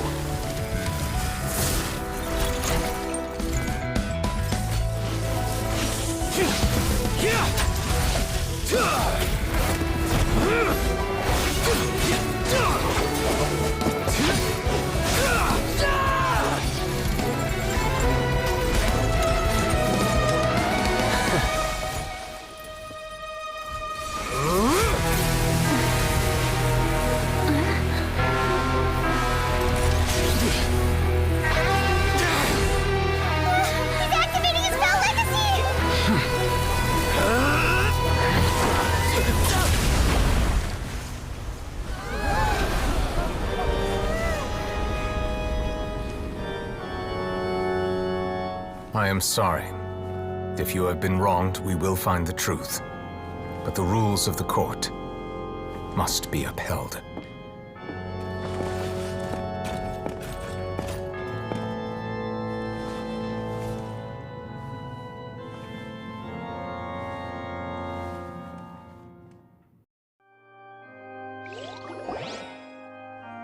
Hey, Monsieur Nouvelette, what's going on? Shouldn't they have been cleared already? Apologies. This is also the first time I've encountered such a situation. However, according to the rules established at the conception of Fontaine's court system, the Oratrice's judgment is the final verdict of the court. All I do is follow court procedure. As for why the Oratrice arrived at the conclusion it did, you should probably ask someone more knowledgeable than me.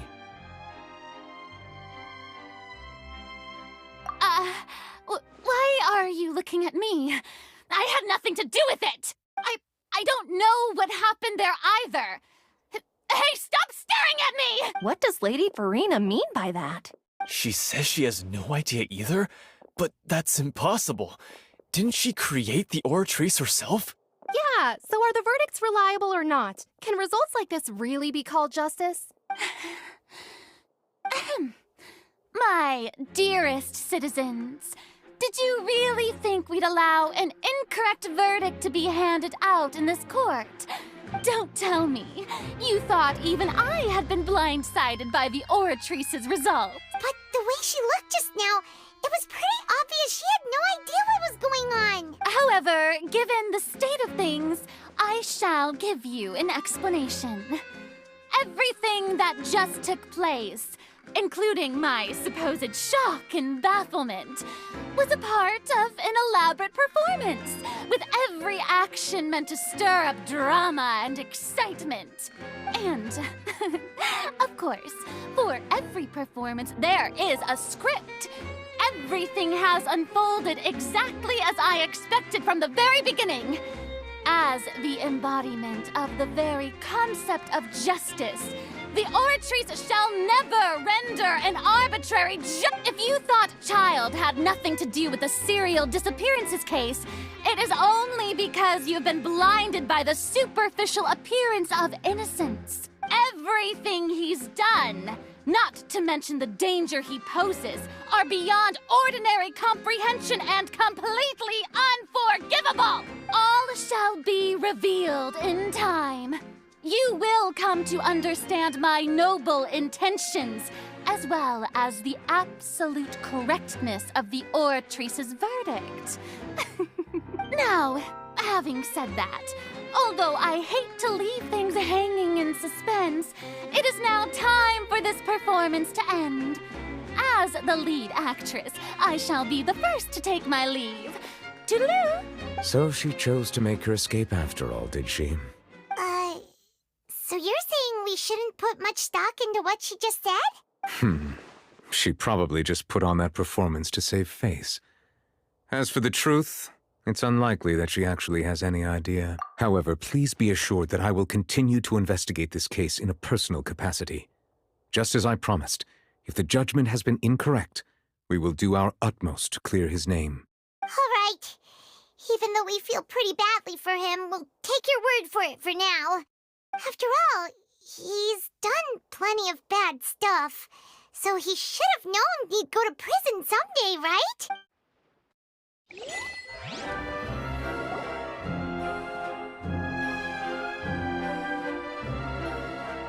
Hey, what are you doing? Quick, stop him! Traveler! Hey! Traveler! Marcel! What are you doing over here? Stop resisting arrest! Cease, or we'll add another charge to the list. No, wait! I just want to ask the Traveler something. I'm not looking to run away. Please, just let me ask this one small thing. Go on. Thank you. I was being led away when I finally realized something. Where did you first hear the name Vacher? I erased all records of that name. So, unless... Are you still trying to prove your innocence? Give it up. You've already been convicted. Really? You did? You're sure? You met her? But the Fountain of Lucine? Then she's been so close to me all along. And I just never... Please give me a chance to talk to her again. Just let the Traveler take me to the fountain to see her one last time. This is the last request I'll ever make in my life. You can do whatever you want to me afterwards. I don't care. What? Give an inch and you want to take a mile? Do you think serial killers get to make requests like that? Paimon agrees. Why should we give him what he wants when he's only done a ton of super terrible things? This request, is it worth as much to you as your life? Of course! Wait, no. It's worth even more than my life. Humans. Will they betray the instinct to live just to satisfy spiritual need? Very well. I will grant your request. Your Honor, I fear that... I will go with him. You do not need to worry about any escape. In that case, I shall leave him in your most capable hands, Chief Justice. Thank you, Your Honor.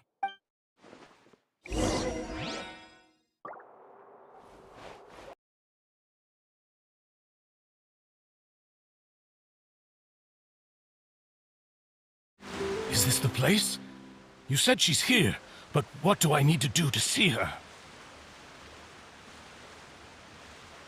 Yeah, and even Paimon could hear her after drinking that thing. Didn't you just drink a lot of it on the stage as well? Oh. Vacher! Ah! Yes, that's it! So you heard it too! Vignier, it's me! It's me, Vacher! Vacher? Vacher! I'm here! Where are you, Vignier? I'm coming for you. I'm finally here for you. Hey, wait! Be careful! Hey, wait!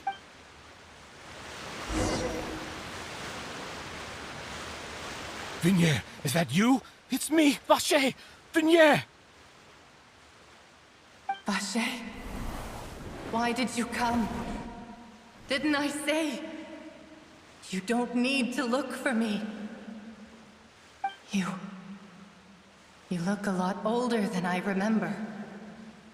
How long has it been? It's been more than 20 years. I've suffered for over 20 years since the day you left. All this time, only the thought of bringing you back has kept me alive. Nothing else mattered to me. I must be dreaming.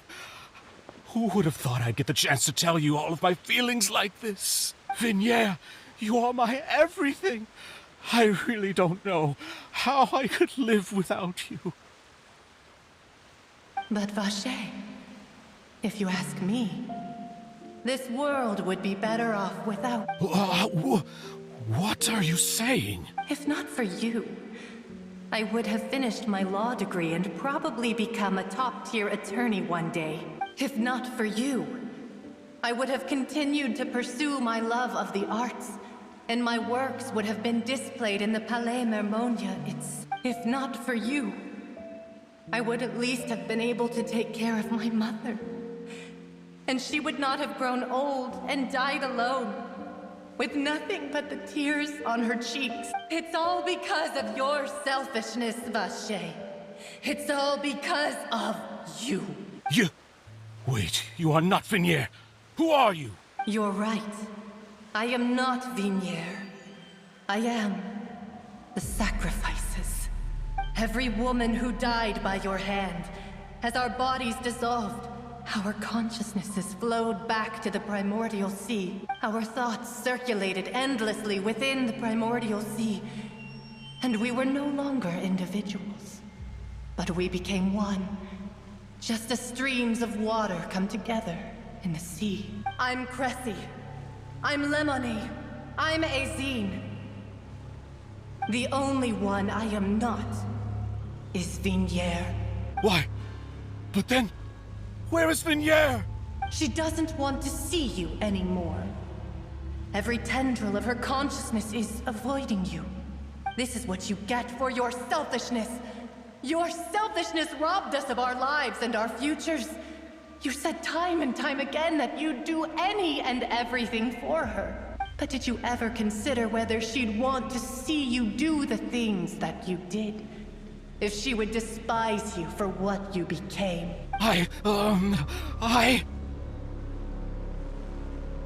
You are a liar, a heartless murderer, and a cowardly narcissist. The only thing you are not is Vignier's beloved. From the moment your first victim died and her consciousness merged with Vignier's, she has had nothing but pure hatred for you.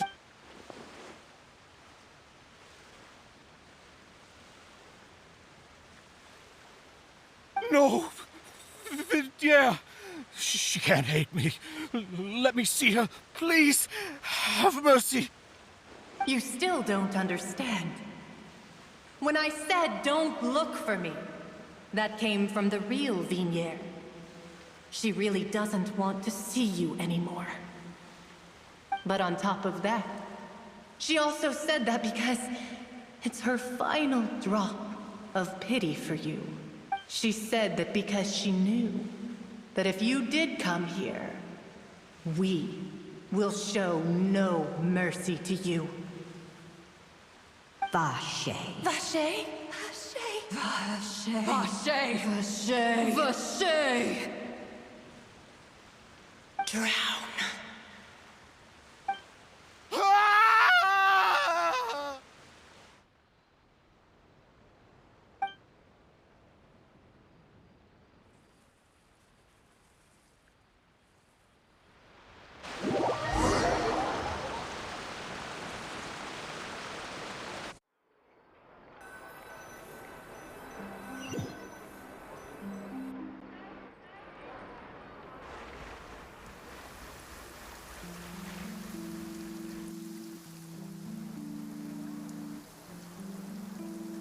Finally, we have some time to do shopping. Gosh, it's really been a long time since we've been able to relax. Ah, well met, partner. I knew something great was going to happen when I woke up in such a good mood today. Even this weather can't put a damper on the demoiselle's mood. It's a pleasure to see you both again.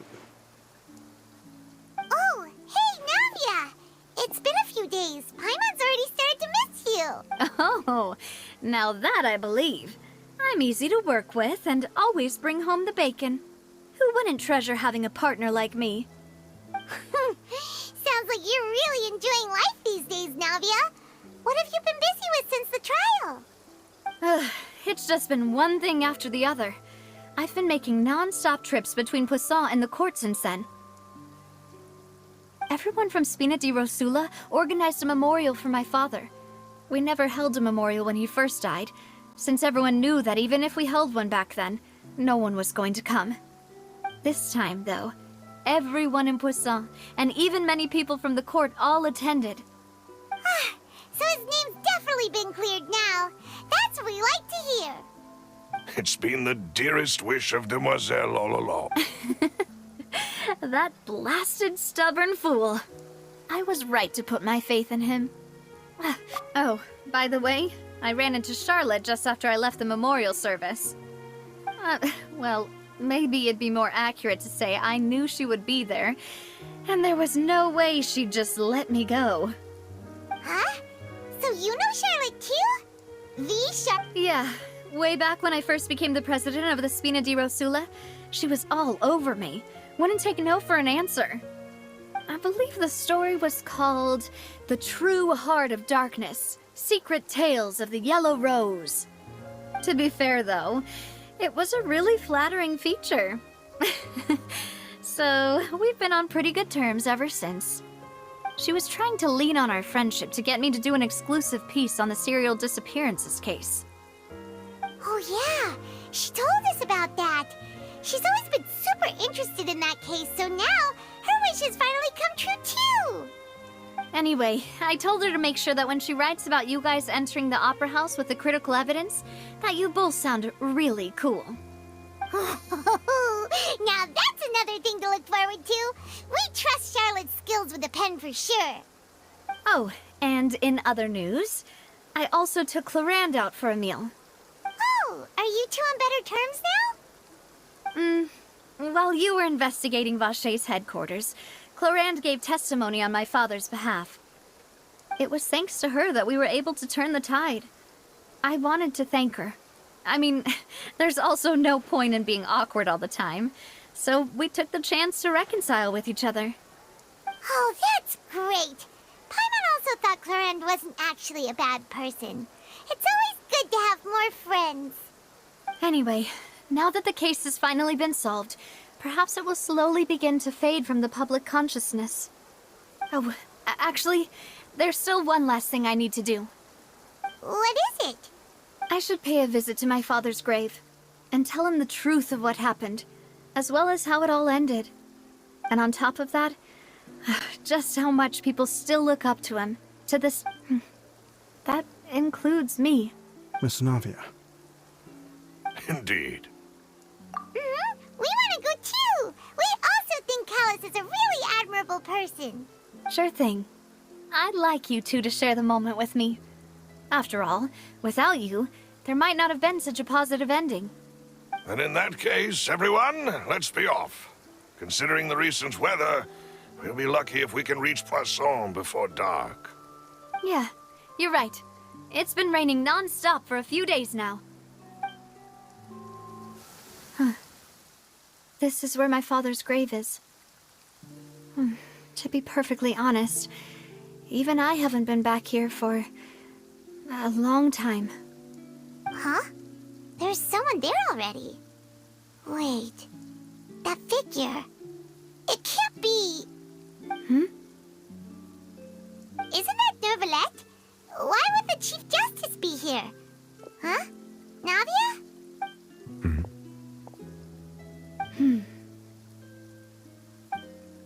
My apologies. I should have asked before coming to pay my respects. Don't say that. Sorry about that.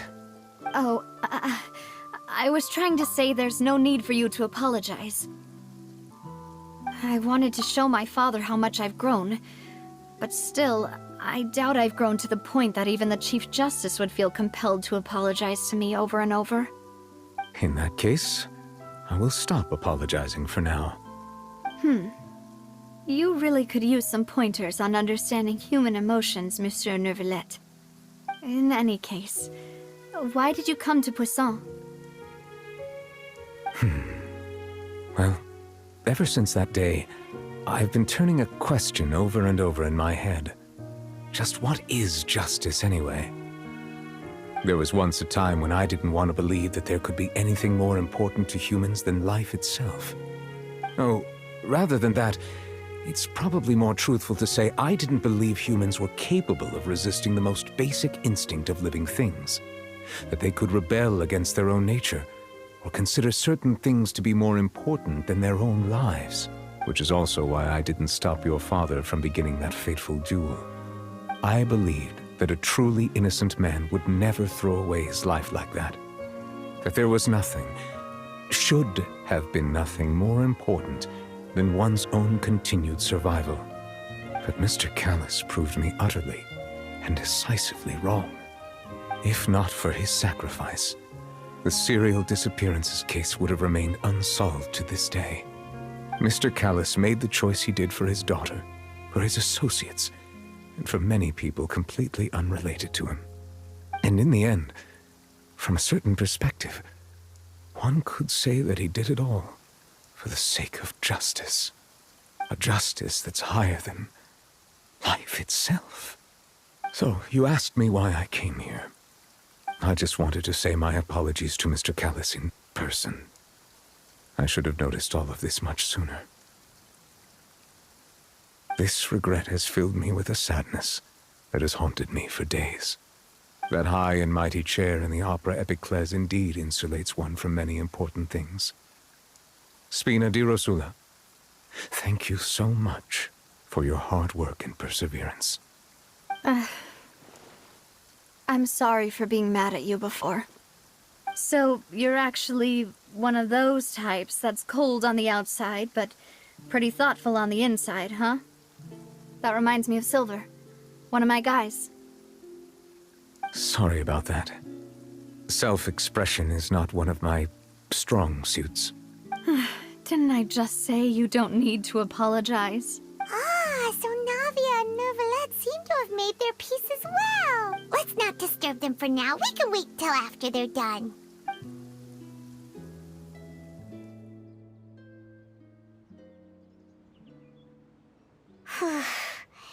Paimon's never paid respects at someone's grave before. Did Paimon do anything rude there? Huh? Oh, Paimon didn't know that was a thing. But Paimon doesn't know what she would do if she can't fly. Oh no. Paimon hopes Miss Navia won't be too mad. Anyway, Neuvillette is still standing around there. It's not often that we can catch him alone like this, so why don't we go talk to him for a bit? If we can't talk to Lady Farina, we can at least talk to him, right? Oh, it's you two. Did Miss Navia invite you to come pay your respects to her father? Mm-hmm. We ran into Navia on the streets today, so we just followed her here. I see. Then is there something that I can help you with? Well, it's pretty hard to run into you like this, since you're usually super busy. So we figured we could try to ask you a few questions, if that's okay. Please feel free. Though outsiders, you helped us solve one of the greatest mysteries in Fontaine, and it would be my pleasure to return the favor.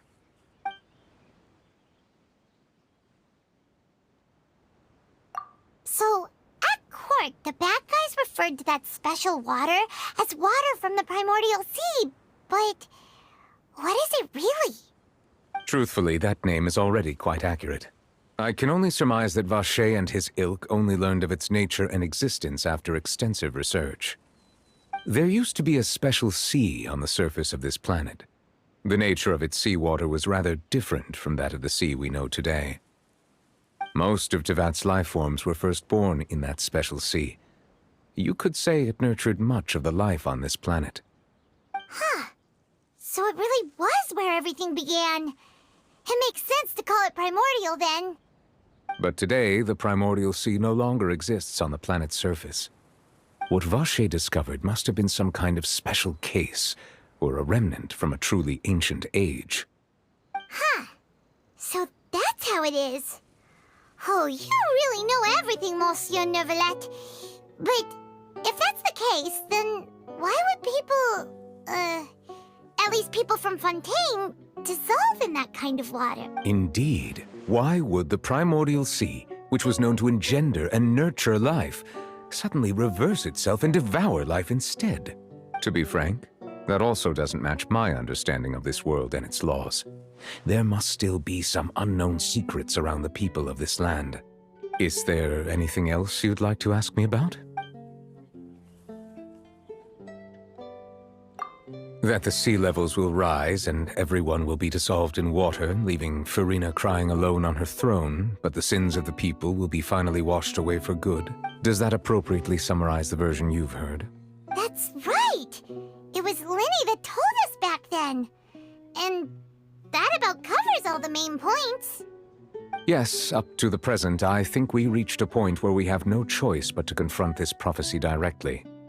Rumors have it that this prophecy is rooted in the last words the former Hydro Archon left to the world before she passed away. A prophecy? Of the former Hydro Archon? Wow. This is the first time that we've ever heard of it. 2 parts of the prophecy have already proven correct. The rising sea levels and the ability of the people of Fontaine to be dissolved. We should be more vigilant and stay on the watch for further signs. Speaking of the prophecy, Farina has also always taken it quite seriously. Indeed, she has been collecting information and intelligence from across Tevat for this purpose. If the rumors were true, then perhaps this prophecy is the conundrum left to Farina by her predecessor. But with Farina being the way she is, can we really trust her to solve it? Is there anything else you'd like to ask me about? My apologies. My investigation has still not reached its conclusion. However, I still believe the judgment of the Oratrice was not rendered arbitrarily. Huh? But you also said you thought he was innocent. For many years, I have been quite aware that the Oratrice does not simply mechanically repeat the verdict that I give on each case. As a divinely created mechanism, the people's unified faith in the concept of justice is integrated into it. Not only can it produce the incredible power of indemnitium, but it likely also possesses other traits, such as self-awareness. Which is all to say, I have been prepared for a situation like this for a long time. So when Linny told us that he heard a human voice from the room where the Oratrice's core is stored... I was not aware such a thing had occurred. Perhaps that could serve to prove my conjecture. I will add that to the list of items to investigate. In any case, I am inclined to believe that the Oratrice does have a methodology all its own. We just do not have enough information. Based on Farina's reaction, I doubt even she had any idea what was going on. She managed to bluff her way through it, though, with her time-tested twin tricks of bravado and drama. While we do intend to get to the bottom of this, for now, we regret to say that the Fatui Harbinger will just have to bide his time in the fortress of Meripede. If we did incorrectly convict him of crimes he did not commit, we will most certainly compensate him to the fullest extent allowed by the law. If you ask Paimon, the only compensation he'll want is a no-holds-barred fight with you. Is there anything else you'd like to ask me about? Your sibling. Another blonde-haired traveler. I'm sorry, but I've never seen anyone who matches that description. If he ever stepped foot in Fontaine, I'm sure he followed our laws to the letter, and had no reason to appear on the stage of the opera Epiclese. Is there anything else you'd like to ask me about? Very well. It was my honor to provide you with what answers I could. I very much enjoyed conversing with you. It will soon be time for me to leave this blissful tranquility behind and return to Palais Memornia. You really are super busy, Monsieur Neuvillette. Paimon thought you only came here to pay your respects today because you had the day off. Crime and villainy do not have the day off, and so justice must work around the clock as well. This is merely the nature of a justice's work. All right. You've got a point. Huh? Paimon just noticed that the rain has stopped.